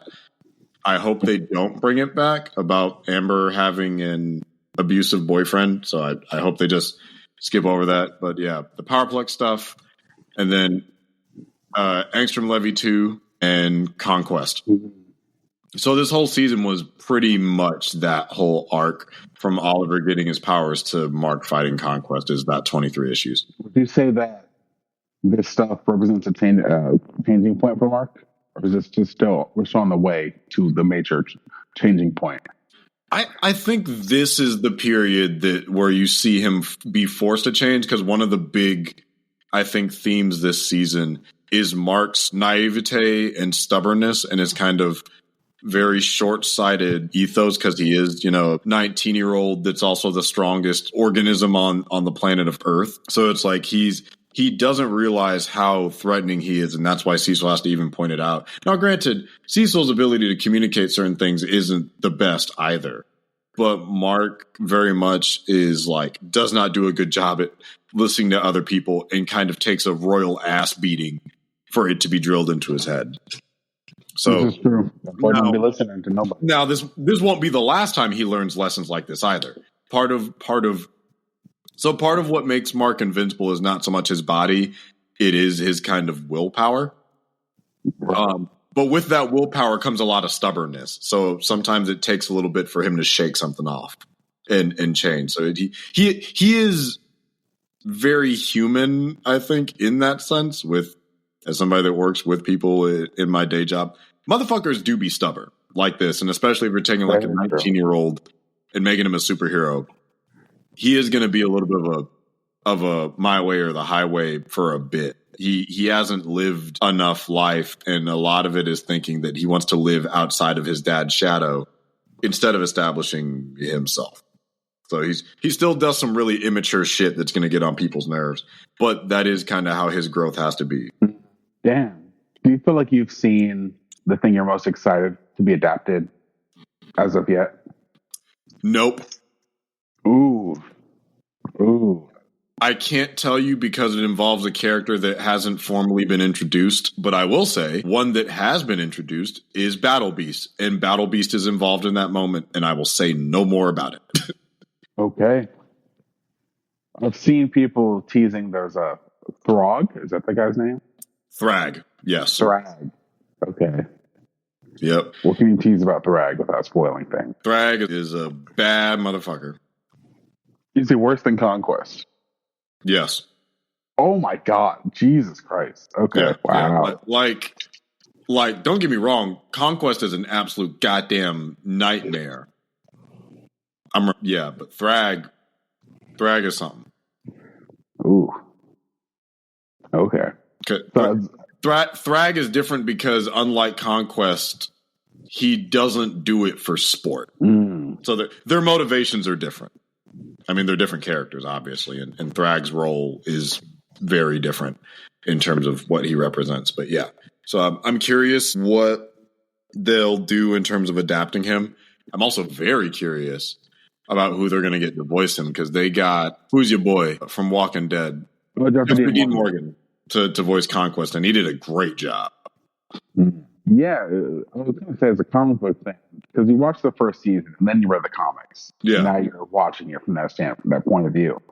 Is it strange for you to watch an actor now adapt the thing that you created a voice for in your head, or have they been aligned with what you envisioned for them? It is a little different. Like, I definitely would have expected Conquest to be a little huskier and more gravelier. I still think Jeffrey Dean Morgan did a great job, but I know a lot of people wanted him to sound more like a Ron Perlman. So it's like a lot of people wanted that more like stand ready for my arrival worm, like that type of shit. Yeah, Ron Perlman would have been great for that. Funny enough. Yeah, like Perlman would have been really good, but I still think Jeffrey Dean Morgan did a great job because everyone was thinking it's like he's either going to be Conquest or Thrag. I would not have minded him as Thrag at all, but it's like I'm curious because they have a lot of people that they've cast and some are undisclosed. How did you feel about Powerplex? Because like it was funny watching that episode because I haven't read the books in so long, but I still vaguely remember it. So when I'm watching it, I'm like watching the whole time, and I'm sitting there, I'm just like, this nigga kill his family, and I'm waiting for it to happen. Because I didn't remember if I remembered it correctly. I'm like, maybe I'm misremembering. No, I think they died, and then it got to it. I'm like, oh, yep, there it is. Yeah, that was wild. It was interesting because I watched that episode, and in the moment, I was like, "Oh, they just BVS'd it. They wholly did a BVS." This man is Ben Affleck right now. But I think that was something they created for the show, if I remember correctly, because I don't think they had that visual in the comic because Robert Kirkman didn't have the foresight to plan things in advance like that. Obviously, as you're going about it, because you're creating them as you go. Now, I thought it was a great episode. I thought Aaron Paul was perfectly cast for it. And I'm like, what is this man's, like, he's just overrun by this pain, right? Yeah. In my mind, I'm like, yeah, it makes sense that he hates Invincible. And I think that having him brought back during the Invincible War at the end of that was smart because then you get the opportunity to have the people around him doubt him in the same way that Powerplex doubts him. Yeah. By being that voice of dissent, or voice of doubt, right? Now, I also believe that I don't know what need Ancient Levy would have for a Powerplex. I'm like, these two are kind of aligned with how they feel about Invincible. But it also doesn't make sense to me why why Ancient Levy hates this Invincible specifically so much he's willing to go get other Invincibles just to say fuck you to this Invincible. That's the power of being a hater. Love the way it feels to be a hater. This one isn't even the one that killed your family. Like, no, it wasn't. But it's sometimes when people are very upset, they need a focus point for it. So regardless of Mark unknowingly fucking up Angstrom's very noble plans, it's like everything that has gone wrong, you're the easiest one to blame versus accepting the hard truth that it was just a misunderstanding in that situation that led to a horrible accident. You know, it's like he it's like at the end of the day, Angstrom was a victim of Mark's impulses, which, like we've talked about, like we were talking about earlier, he is impulsive. He is very hot-headed and rash, and he likes to do things his way instead of, hitting it first, asking questions later until he's about to die. Then it's like, wait, but it's kind of like trying to get revenge and blaming somebody who it is their fault. And there hasn't been a full accountability taken for it. But you kind of take that revenge to an extreme. Like, now I'm kidnapping his mom. Now I'm throwing his brother into a portal. And I'm breaking her arm. So it's like it's not that it's not justified, but it is definitely misguided in the anger. Right. No, 100%. I feel that. And it sucks that, that's a reflection of how things are in real life. With certain people. Definitely been on the receiving end of that in personal events in my life lately. It's a different sort of a dynamic. But yeah, no, I get you. Yeah, but yeah, it's sad. It is sad. And I'm curious to know what the show plans on doing with a character like Powerplex. Mm-hmm. Obviously, we're not done with Ancient Levy, but assuming those two guys are on similar tracks, similar trains as far as their motivations, I'm curious to know if a Powerplex Ancient Levy team up is in order. I can't imagine because I feel like they're just two guys on two different scales, but same guys with similar experiences. I feel like is not a coincidence. Unless it is, but I highly doubt that it is. Yeah, I mean, that could be something that they could do down the road, which would definitely be an interesting. I mean, obviously the show takes like adaptive liberties and a lot of regard. It's like the core narrative stays in place, but like little things here or there are added or taken away or kind of moved around to kind of smooth out the pacing.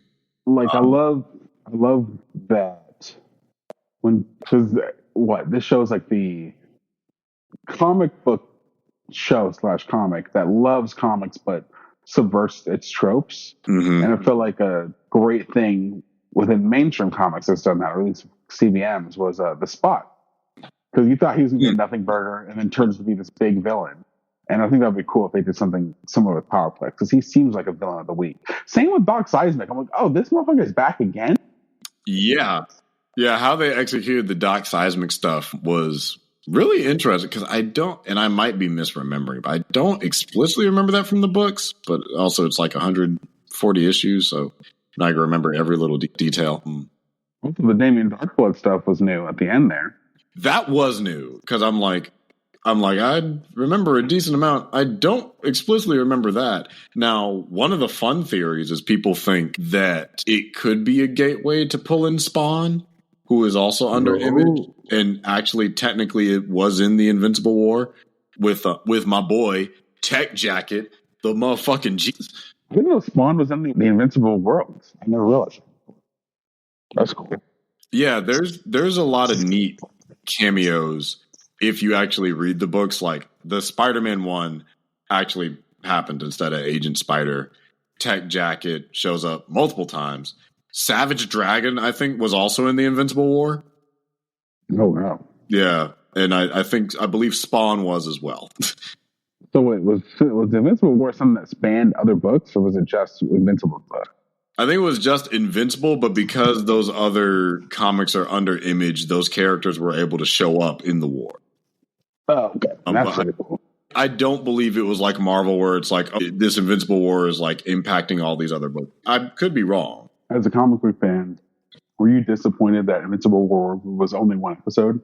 Nope. Because it'd be different if we're talking like a different show, but similar with the Conquest thing, since Invincible's episodes on average are like 40, 50 minutes, that's a good amount of time to kind of get that narrative across. Because like the Invincible War arc itself might be like 20, 23 issues, but the actual comic of like the actual war itself is, I think, like 3 issues. Really? It's like in the grand scheme of that, because it's, into that turnaround, it's like those, so it's like it's well paced for what it is, because you're establishing a threat, figuring out how to resolve it, figuring out the angst from Livy bullshit, and then like the rebuilding and restructuring, and then fucking stand ready for my arrival. Worm descends from the clouds. Wow. How did you feel about Rex's death? I think originally I'm just like, I was like, oh man, well, it's like, because so they don't show Rex's backstory. I don't believe. I think they say it in a piece of like expository dialogue, but having read his story and like seen it, it's really fucking sad. So I was sad in the comics because you see what happened. So I think I'm wondering if they will actually do like a Rexplode special in between season waits. But I felt sad differently now. Like I felt sad, but not surprised this time. Because you knew. Because as soon as this motherfucker is like, oh wow, we're getting you moved into your new place, we're gonna share this kiss. Oh no, there's danger. Hey, you know what? I'll be back in a jiff. I'm like, this motherfucker is dead. The most telegraphed death in history. It was telegraphed. Fuck, it's like, you not making it home, big dog. Condolences to your girlfriends. He's like, wow, you know what? Maybe I should retire to be a hero. It's like, as soon as motherfuckers start talking about dreams, Yeah, it's like, yeah, man, when we make it out the hood, everything's going to be okay. You can open up that shop, and I'm going to pat, pat, pat, pat, pat, pat. Like, Velociraptor. Soon as motherfuckers start dreaming, reality comes for your ass. Right. So it's just like, it was sad for sure, but it was telegraphed like a motherfucker because he had hope for the first time in his life. He's like, maybe I can be something more than just like this government soldier, and I can have a girlfriend, and I can have a happy life and make dinner at night. I'm like, oof. We could run away together. It's like, we could run away together, just you and me. It's just like her and a vial of dust. He was reduced to atoms. Right. Blown to smithereens. Yeah, it wasn't like devastated. It was weird. I didn't feel super emotional when he died. I remember being like, "Oh, that fucking sucks." But I would expect if my character died, I would be just like destroyed, you know.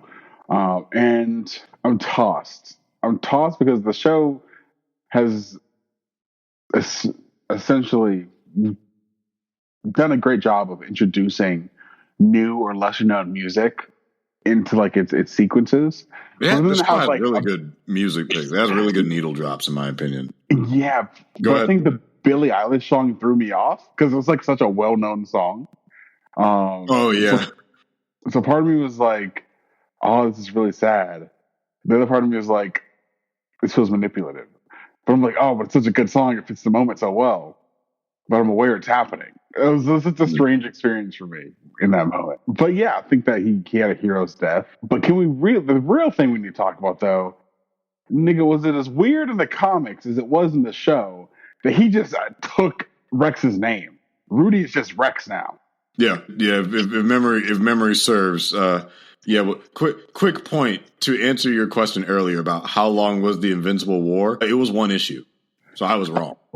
Oh shit! Okay. And then 5 issues aftermath was the aftermath. Oh wow!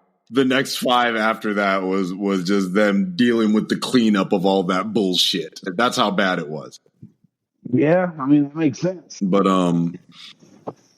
yeah, no, it's always been fucking weird from the beginning. And like, we didn't talk about him making Monster Girl the belt. I've seen a couple conversations where people are like, is that predatory for Rudy to make a clone body to essentially date a girl that's, well, mentally like 28, like physically like 12? It's like, is that dude? I don't exactly. He put himself in a kid body as well. Yeah, yeah, so they can grow up together. But I definitely, it's like, were you looking at her 12-year-old body and going like weirdos that'll say it's like, oh, she's gonna be a cutie when she gets older? It's like, was that how you were looking at her, or that's not how I saw it? I saw it as, we both view ourselves as freaks. So I'm attracted to you because I can relate to being a freak. That's how I saw them. Yeah, from that perception as well. Instead of it being like the creepy way. Now, don't get me wrong. Their relationship is going to evolve. Can't tell you how. It's going to be interesting. That's all I'll say.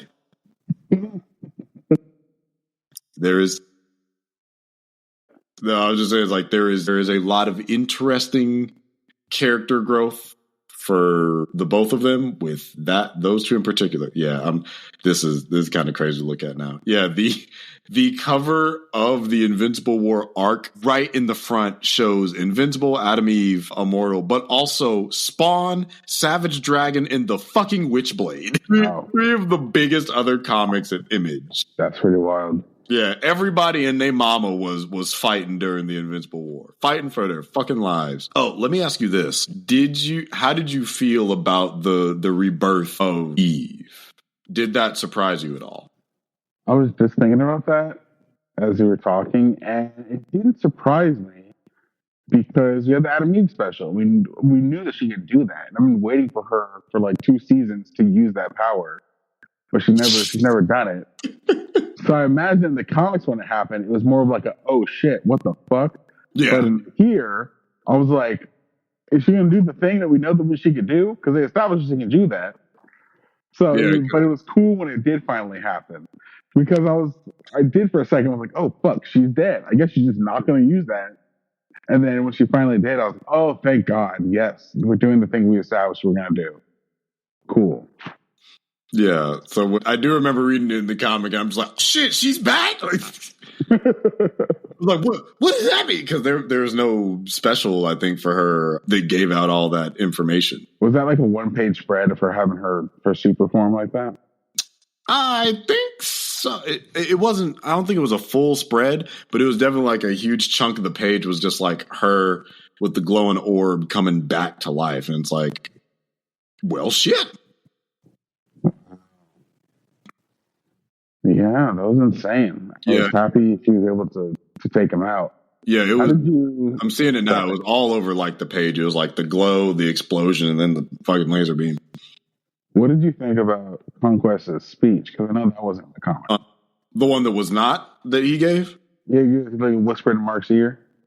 Oh, that shit was dope. That was fire. That was really fucking good. I am unstable. Yeah, the girl's just scared. So good. It was very good. I know a lot of people have is especially recently. Like I didn't think about it that much, but I am enjoying the realization. And I'm annoyed that I didn't pick this up, having read this series years ago. But like the Viltrumites, essentially their lack of humanity, and when they come to Earth and are exposed to it, it exposes the biggest crux of their system is that they don't have emotional intelligence. And their biggest crux is not having a space to extend things like calmness, kindness, compassion, like, because it brought Nolan down. It a little bit crippled Conquest, not a lot, but just enough for him to bear his vulnerability to Mark prior to him trying to kill him. It's like, that's probably the first time I think that's what he said. It's like, this is the only time I've ever told anyone how I really feel. No, you're not, no one else is going to live to hear it, but it's like Earth makes you vulnerable, and that access to vulnerability and emotional awareness is what makes us human. And that's what makes us beautiful and unique. So just as much as you can have that rage is just like unfiltered emotions. That passion, that's where you get like arrogance and whatnot like that.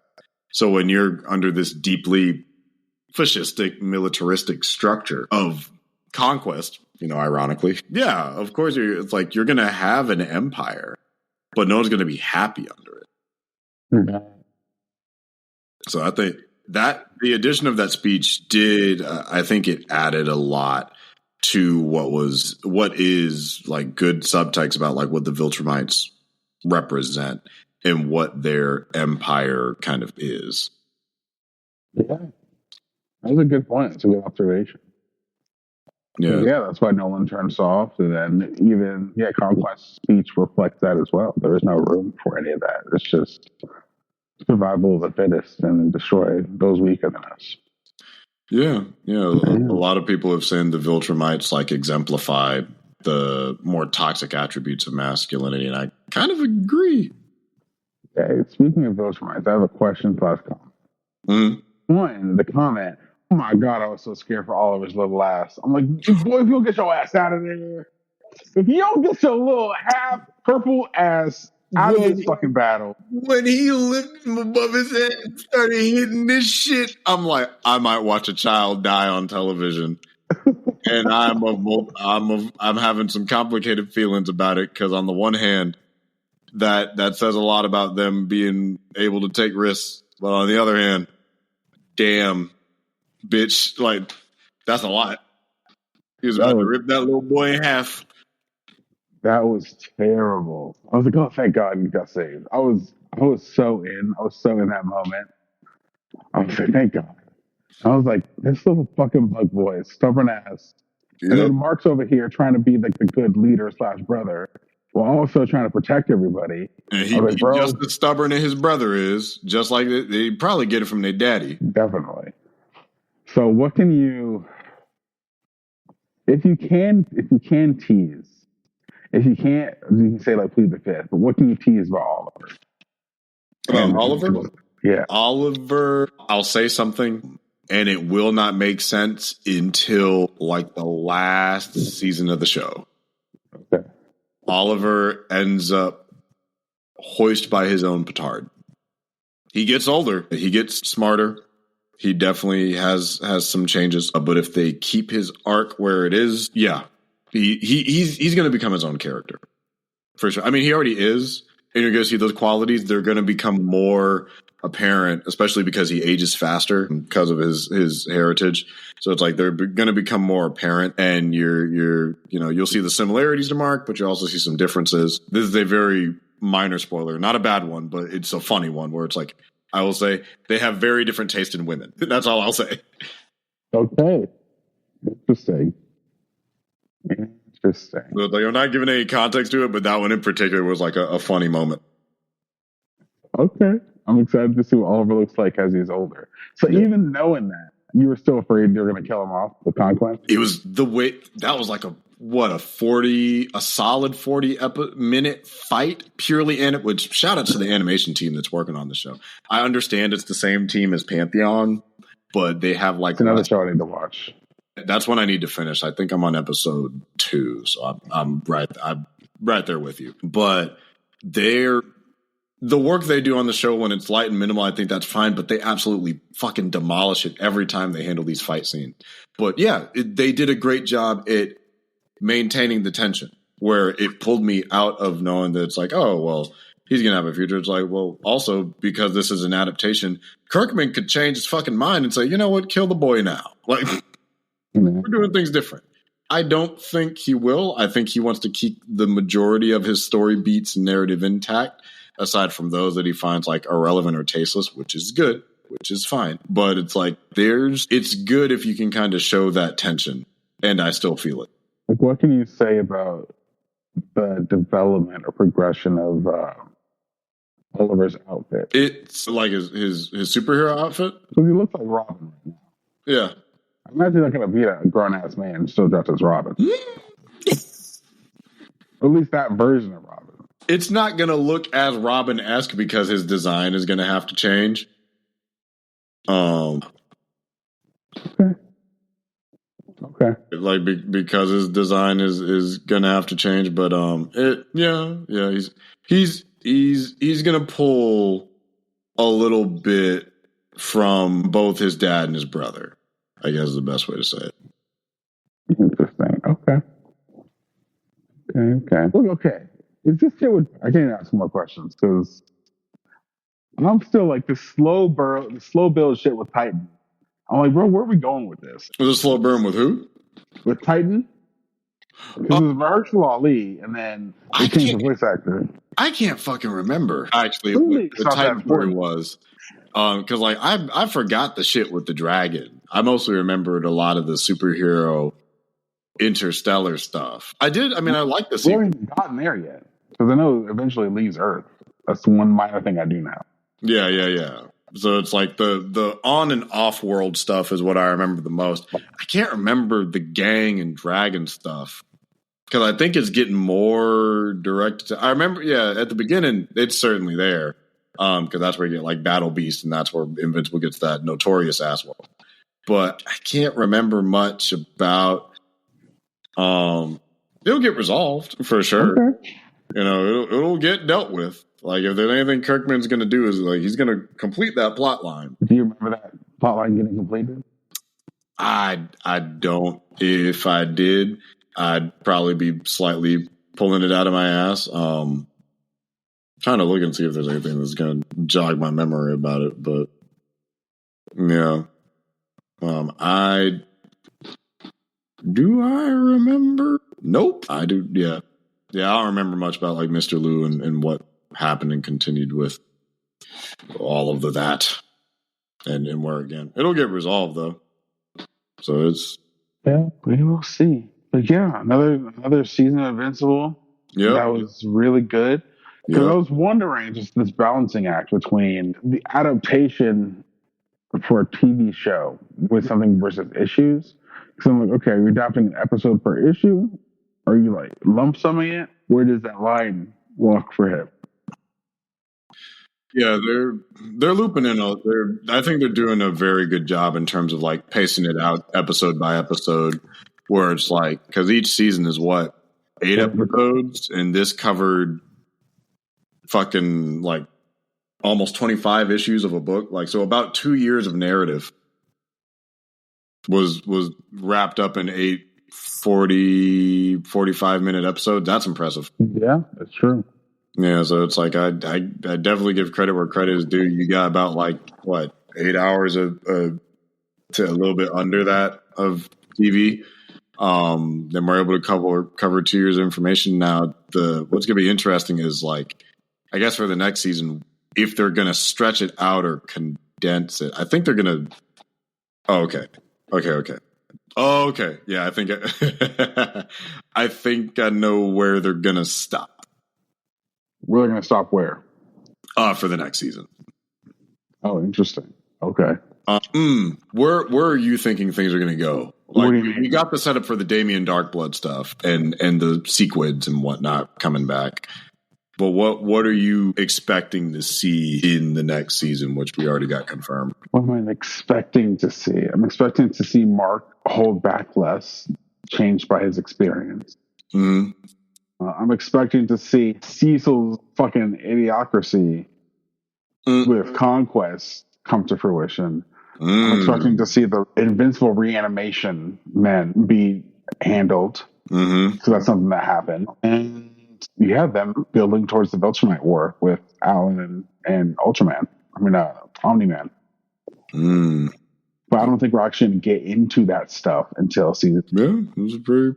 Or maybe the season will either happen halfway through the season or the end. Because I feel like a lot of the seasons, I don't know, something about this one felt like setup. But then again, it's just all progression. So I feel like it's all set up until you get to whatever your major events are. But yeah, because I think that to your point and what may throw people off a teensy bit with the pace, it's a delicate balance of like how do you set up and pay off at the same time.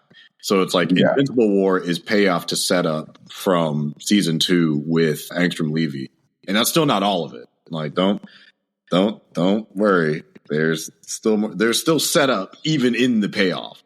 That's the interesting thing about Invincible is like plot lines overlap to a dizzying degree. Like with Angstrom Levy specifically, do you remember those 3 guys who like, no, you working for us now? Is that something from the books? Yeah. Those okay.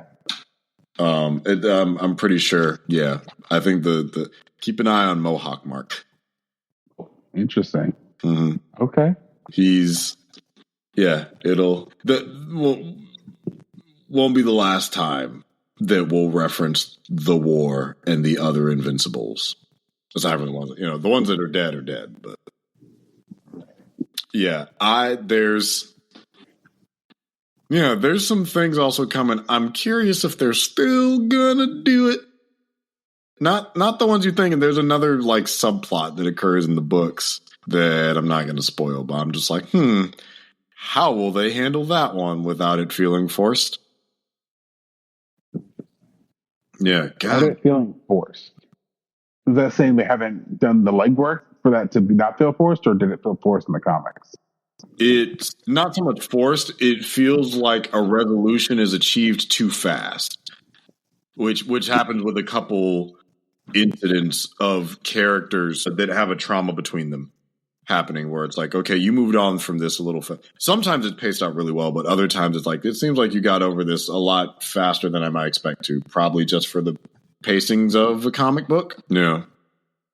But if they do it next season, it might introduce one of my favorite villains, aside from the Lizard League, which I'm very excited for. Oh, interesting. Yeah.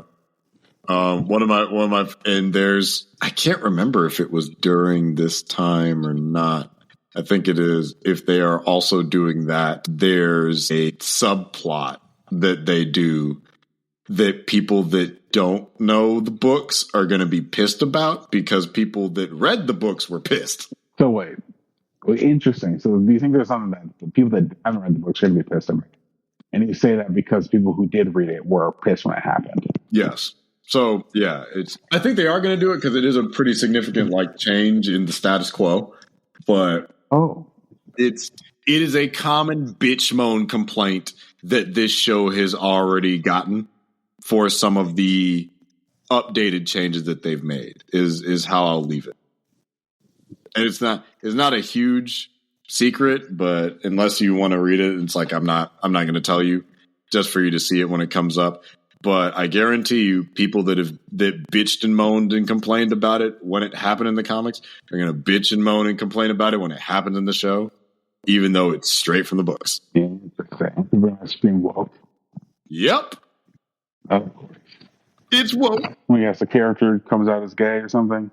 No, not that. Okay, interesting. It's not that. It is funny though, because it took the like William coming out as gay was definitely like kind of an afterthought because I mean the book was written in the early like thousands, back when like people used to use gay as an insult. So it's just like, hi, you're gay. Oh, that's stupid. Oh, that's gay. And then I think at one point Kirkman's like, hey, that's not cool.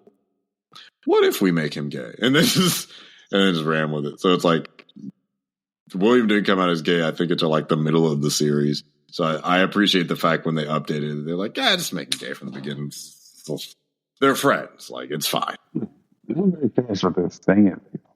But you think that thing is going to happen next season? If I'm recalling the timeline right, I believe it's the time it happens. Okay. I think, if I'm remembering, could be wrong, but it's. Oh, wait a second. It's. You know what else the show hasn't paid off yet? Omni-Man's fucking books from season 2. Yeah, it's coming back. Okay. That's my one complaint about the show. It'll tease things. A lot of nuggets. It's a lot of setup and nuggets. And like those tease things in one season, not bring it back to like 2 seasons later, like Titan. Mm-hmm. And then same thing with the fucking Nolan's book. Yeah, if they get to the Viltrumite War, then I'm pretty sure they'll get to the thing that I was alluding to, which will be really, really funny. I think I know one thing. I don't know the context for the thing though. Mm-hmm. And I don't know if it's the exact thing, but I know vaguely that something happens with Mark and Anissa. I don't know the context. I'm not gonna explain that one to you. That is definitely a storyline that I am waiting with a tight chest to see what they do with it, because there's it without going into details. If they're able to do it right, it can be one of the most real and unique story and character developments, I think, in the superhero genre, just because the focus of the topic is very rarely discussed, and they do, for the most part, take it seriously in the book. It is also very, very easy to fuck up. I trust Kirkman and I trust those that he has on staff to handle it delicately, which is like, I'm in the minority where I'm like, that storyline in particular, I want it to be done.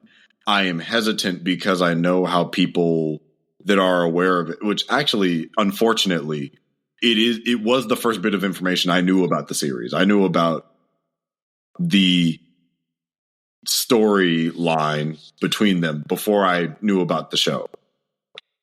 So I only had context to that and then watched the show. I'm just like, what the fuck is that about? And then I read it. And so with the full context, I'm like, okay. So it has a chance to be a very unique story for the medium of, superhero as a subgenre of comic books. It has a chance to do and say something that's really important. It is something that's also very, very easy to fuck up. And that's what makes me very nervous. And I'm also concerned because it'll open a new dialogue. And that can be a very beautiful dialogue. It can also be a very dangerous dialogue. Now, do you think that thing happens next season? I think that's a couple seasons away. I think it's the season after that is when that happens, if memory serves.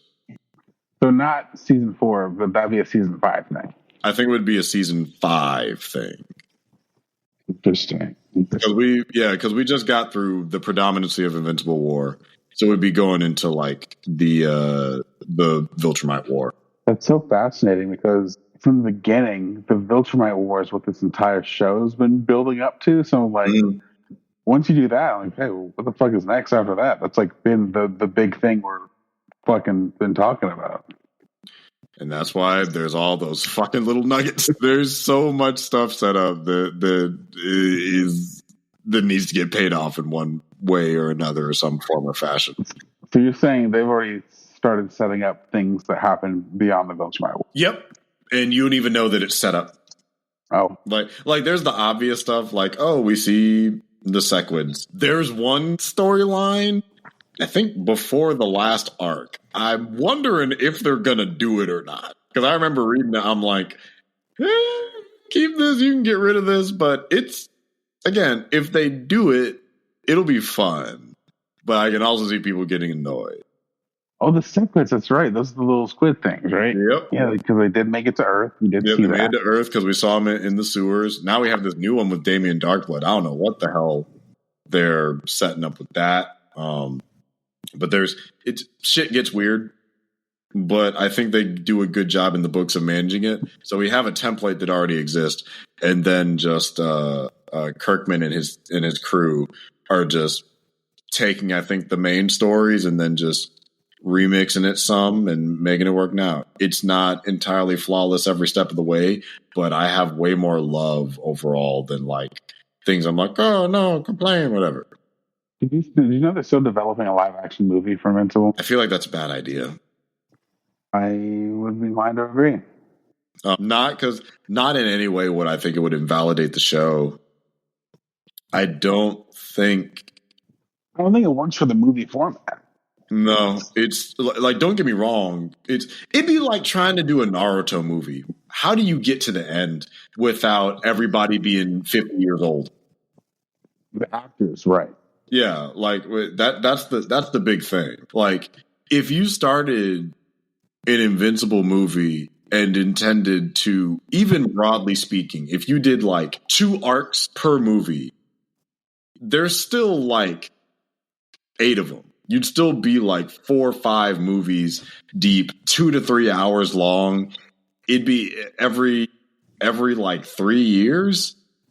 You're starting with like, oh, he's supposed to be like 17, and then by the end he's however old he is, because I'm not going to tell you, but he's an adult is all I'll say. It's like, god damn, like he'll definitely look.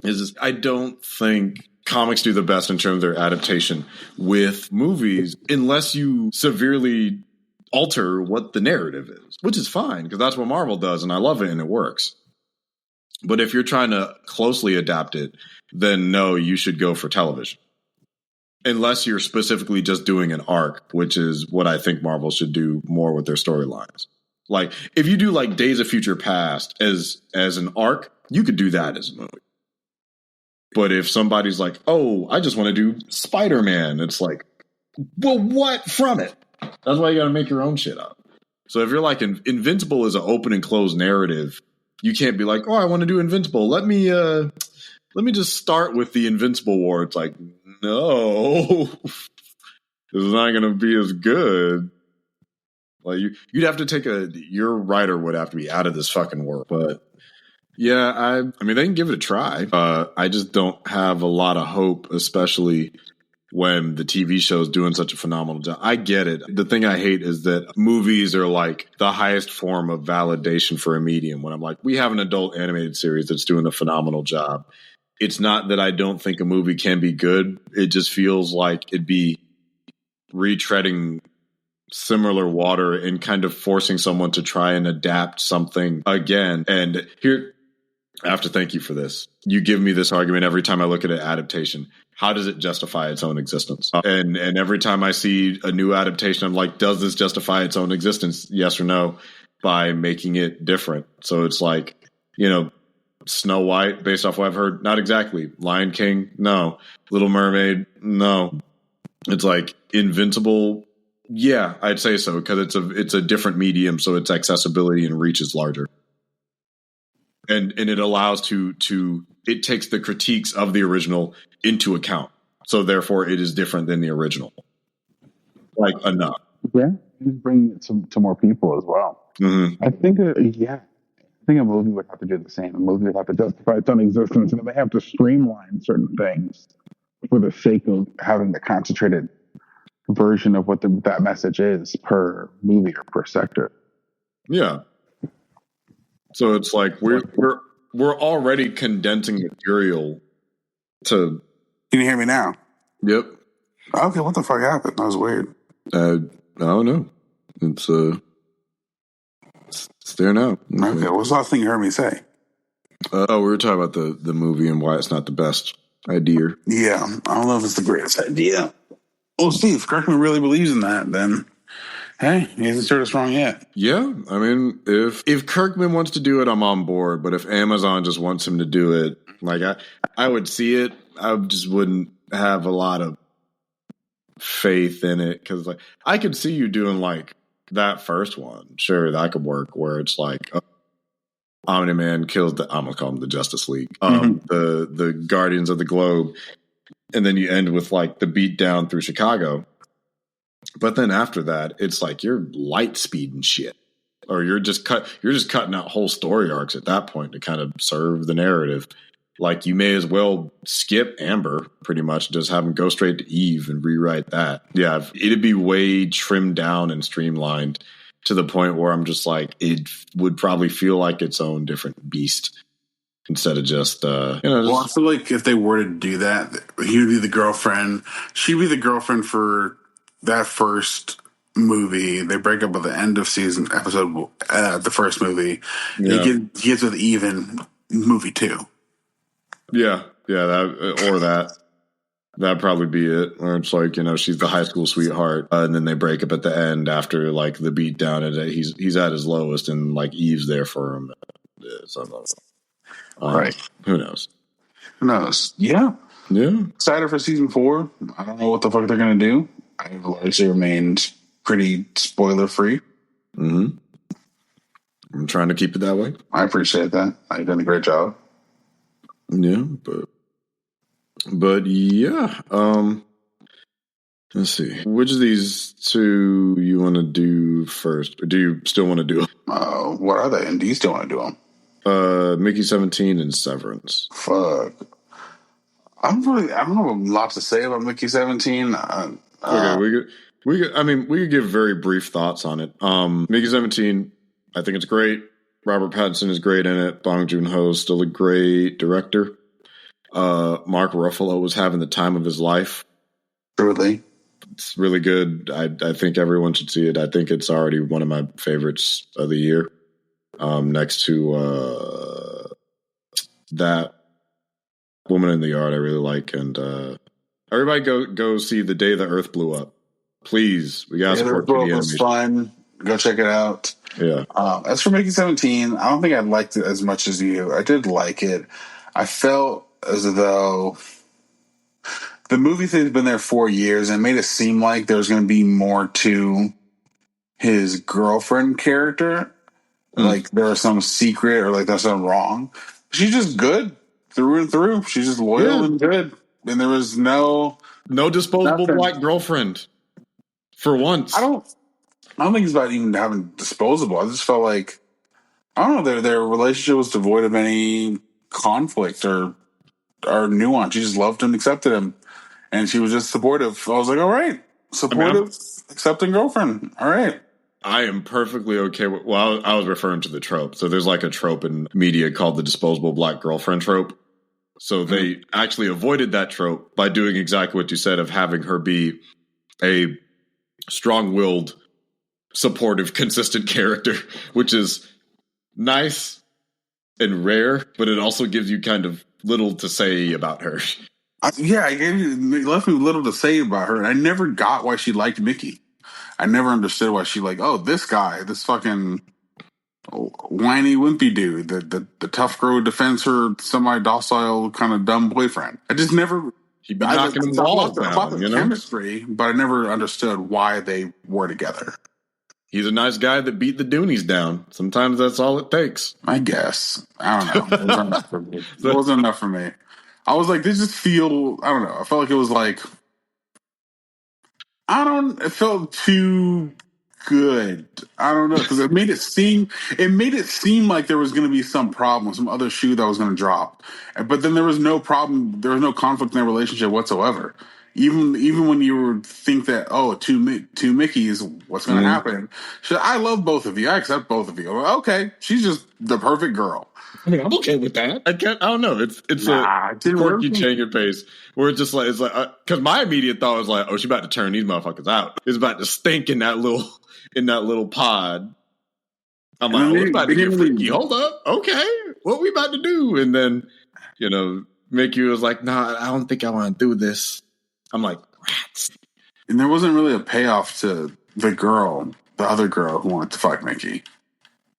She was just I'll fuck with my man, and then just dropped the she was just gay. I mean, she was gay at the end. They reveal that, but I thought that was relatively so I guess like spoiler a little bit, but it's like during the dinner sequence when they're like going full white supremacist. I'm like they don't realize she's gay. Maybe because why does she want Mickey? No, I'm talking about during the dinner sequence when they were just like, we want you to be like the incubator for our baby. Mm-hmm. But she was still mourning like the friend and blaming Mickey 17 for it. Yeah. That was when I had my suspicions, but that was when I clocked. I'm like, oh, she's queer. Mm. And that because when she was making that face, she's like, why did you pick me for this conquest? Like, oh, we've looked at your heritage and background, and we think you're a right candidate. I'm like, oh, okay, this is very much the speech of people that the you will not replace us crowd that want to breed their way into the future with like the perfect white specimen, but they can't tell that she's a queer woman that's still mourning the loss of her probably secret gay lover. Now that part is more intuitive, where it's like that's more subtext than text, but it's like, oh yeah, she's queer. They don't know it, but that's why she's like off-put and confused. But again, wasn't she trying to fuck Mickey? Mickey was like, oh, I gotta go. Yeah, so that's why I changed from gay to queer. But again, they didn't go anywhere. That's what I'm saying. Fair enough. It was just there, and then they just dropped it. I was like, what the fuck's the point? And I don't know, I felt like the Trump stuff was just super obvious. I thought it was hilarious. I thought it was funny. I liked the movie. I didn't love the movie. That's okay. Yeah. I thought it had some cool stuff, cool visuals. I was like, oh yeah, don't be mean to animals. Fucking imperialism, capitalism, okay. Yeah, like Nazis are bad. Nazis are bad. Yeah, it's like Nazis are what they seem. Don't just book White's cover. Yeah, I know. Yeah, it's like, Nazis are bad. We should blow up Nazis. Politicians are idiots. Save the environment. Be nice to black women. Like, I'm like, yeah, that's all stuff I can agree with. I just wish she had more nuance. That's my main thing. Because I felt like she was just subservient to Mickey's story, and I wish she would have had her own agency in the plot. Which, I mean, yeah, and I think that can be a valid critique about her character not having a lot of depth, and she ends up, I guess, in a way, servicing like the male lead. I think that is somewhat of a legitimate critique. I guess it didn't bother me because she was performed well and she was likable. So I think it would be a different conversation if that were the case and she were not those things. Probably become more apparent. Okay. Yeah, I get you. I just felt like from the setup when they introduced her, it was like, yeah, 4 years ago I was with her. Because it made it sound like when he was doing the monologue, it made it sound like something happened or like she was crazy or like they're going to break up. It's just like 4 years ago. It's like 4 years ago I was with her. I'm still with her, but 4 years ago I was as well. I was like, what? Which is a funny way to say that shit. Like, Mickey's a weird, not that bright guy, but it is funny. It's like 4 years ago I was with my girl. I'm still with her, but I was with her then too. I was with her then too. Like, okay, Mickey. It's like, hey, Mickey, okay. Everybody was fucking mean as hell to Mickey, though. I was feeling bad for her. I didn't get why Mickey 18 was so cool and just like aggressive, and the other Mickey was so drastically different. And I know they said they upload the memories or whatnot. It seemed like the other Mickeys were fairly consistent in personality with this one, and this one changed. that I think that perfectly leads us into our like last topic too. I think it's similar to Severance, where there are different aspects of yourself that get unlocked in different circumstances.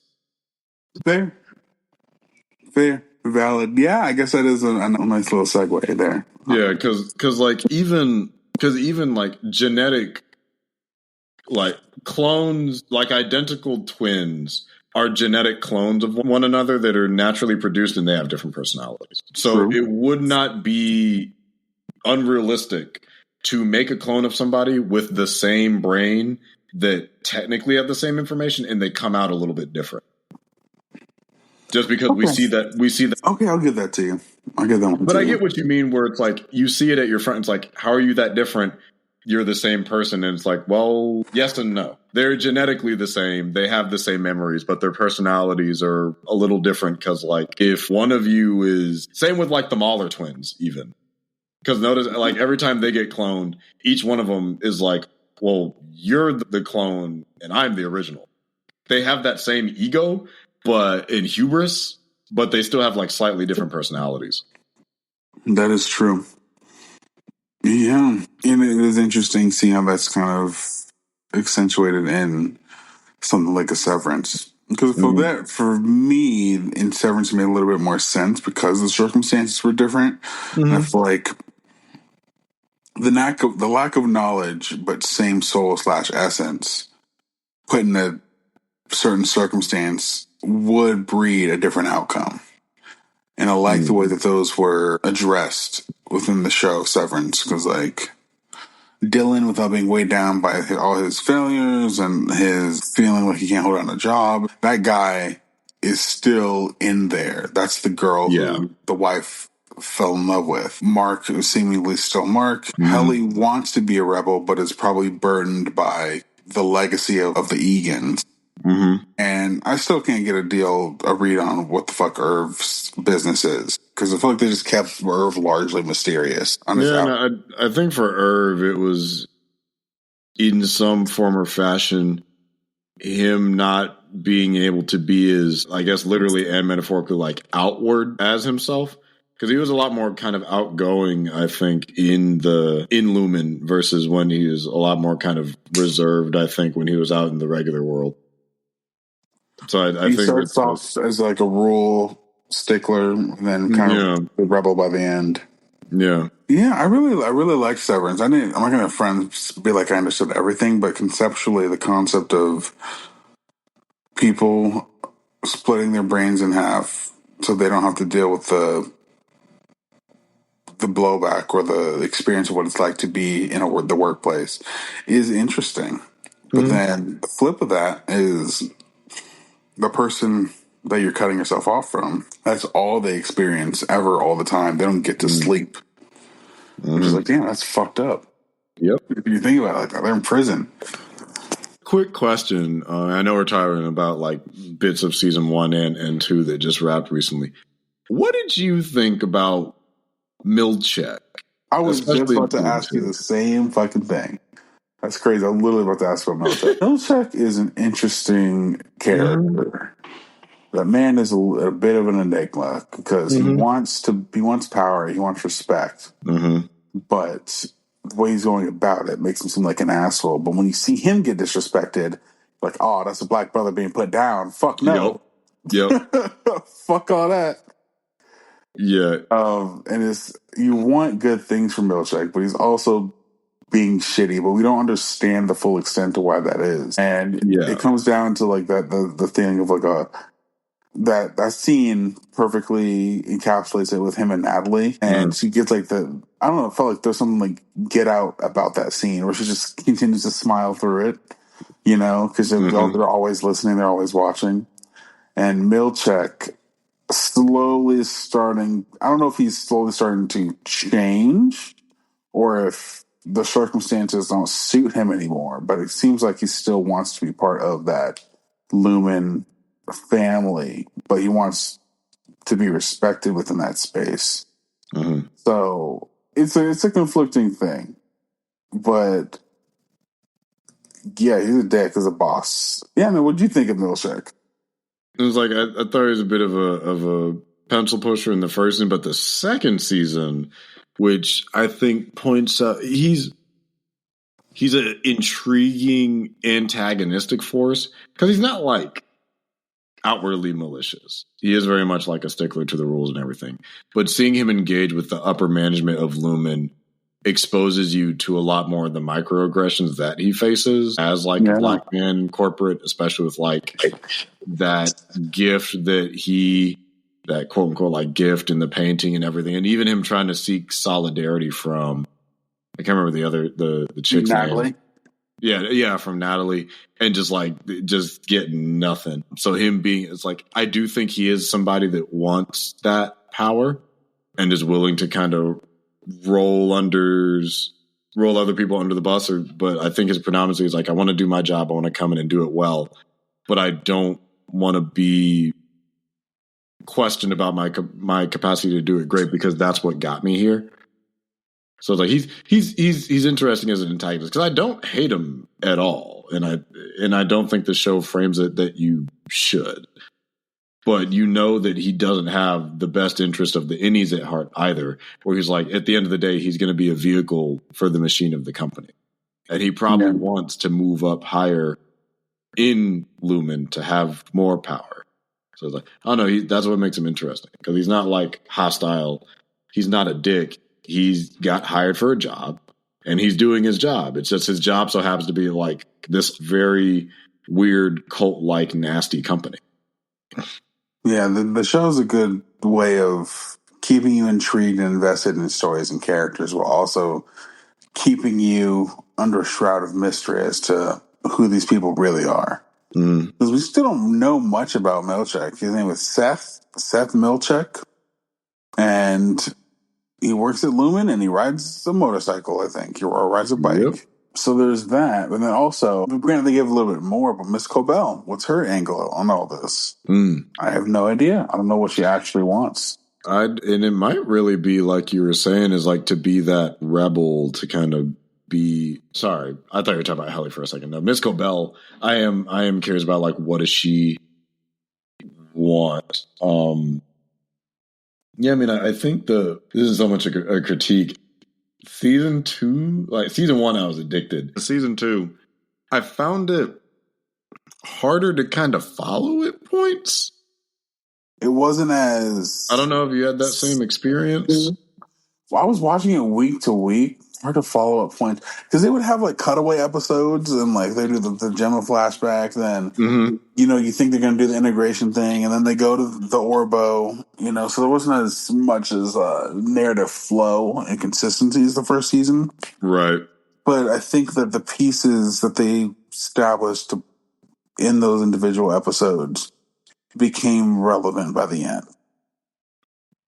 I agree. Like I think overall it wrapped itself up in an interesting way that makes me curious for what'll come the season after. The open credits are still great, and I do think there's still great moments of like tension, confusion, mystery, misdirect. I think that's what it is. It's like you said, because it lacks that narrative flow within an episode, it might be a little harder to. I think it's a similar issue that we kind of ran into slightly with Lovecraft Country, where it can feel a little bit disjointed episode to episode. And I watched it over the course of a couple days in more of a binge, and I was still having some minor issues following. But the acting and the cinematography and the way they kind of frame and shoot everything, I think is still super elite, and can still hold my attention enough to try to the next. And that's actually going to do it for us this week for the Ace Podcast. We had a bit of an abrupt ending because, to be transparent, we just got really tired and had to cut it there. But yeah, if you would like to follow us, you can follow me at Will the Greatest on all of my social media. That's YouTube, that is Threads, that is Instagram. That's Will the Greatest on YouTube, Threads, and Instagram. And you can follow my co-host Aaron at The Real Aaron Alexander. Also on Instagram, also on the Real Rejects page. So that's ReelRejects. So you can see him over on his Instagram at The Real Aaron Alexander, and also on the Real Rejects YouTube channel. Don't forget to like the show, share the show, rate the show 5 stars, or if you're listening on YouTube, give it a thumbs up. And don't forget to leave a comment with the hashtag AskAce, and we'll try and answer your questions on air. We haven't had any questions so far, so we haven't had anything to answer. But yeah, hopefully we will see you guys in the near future. Please be kind to one another and take care of yourselves. Have a good one.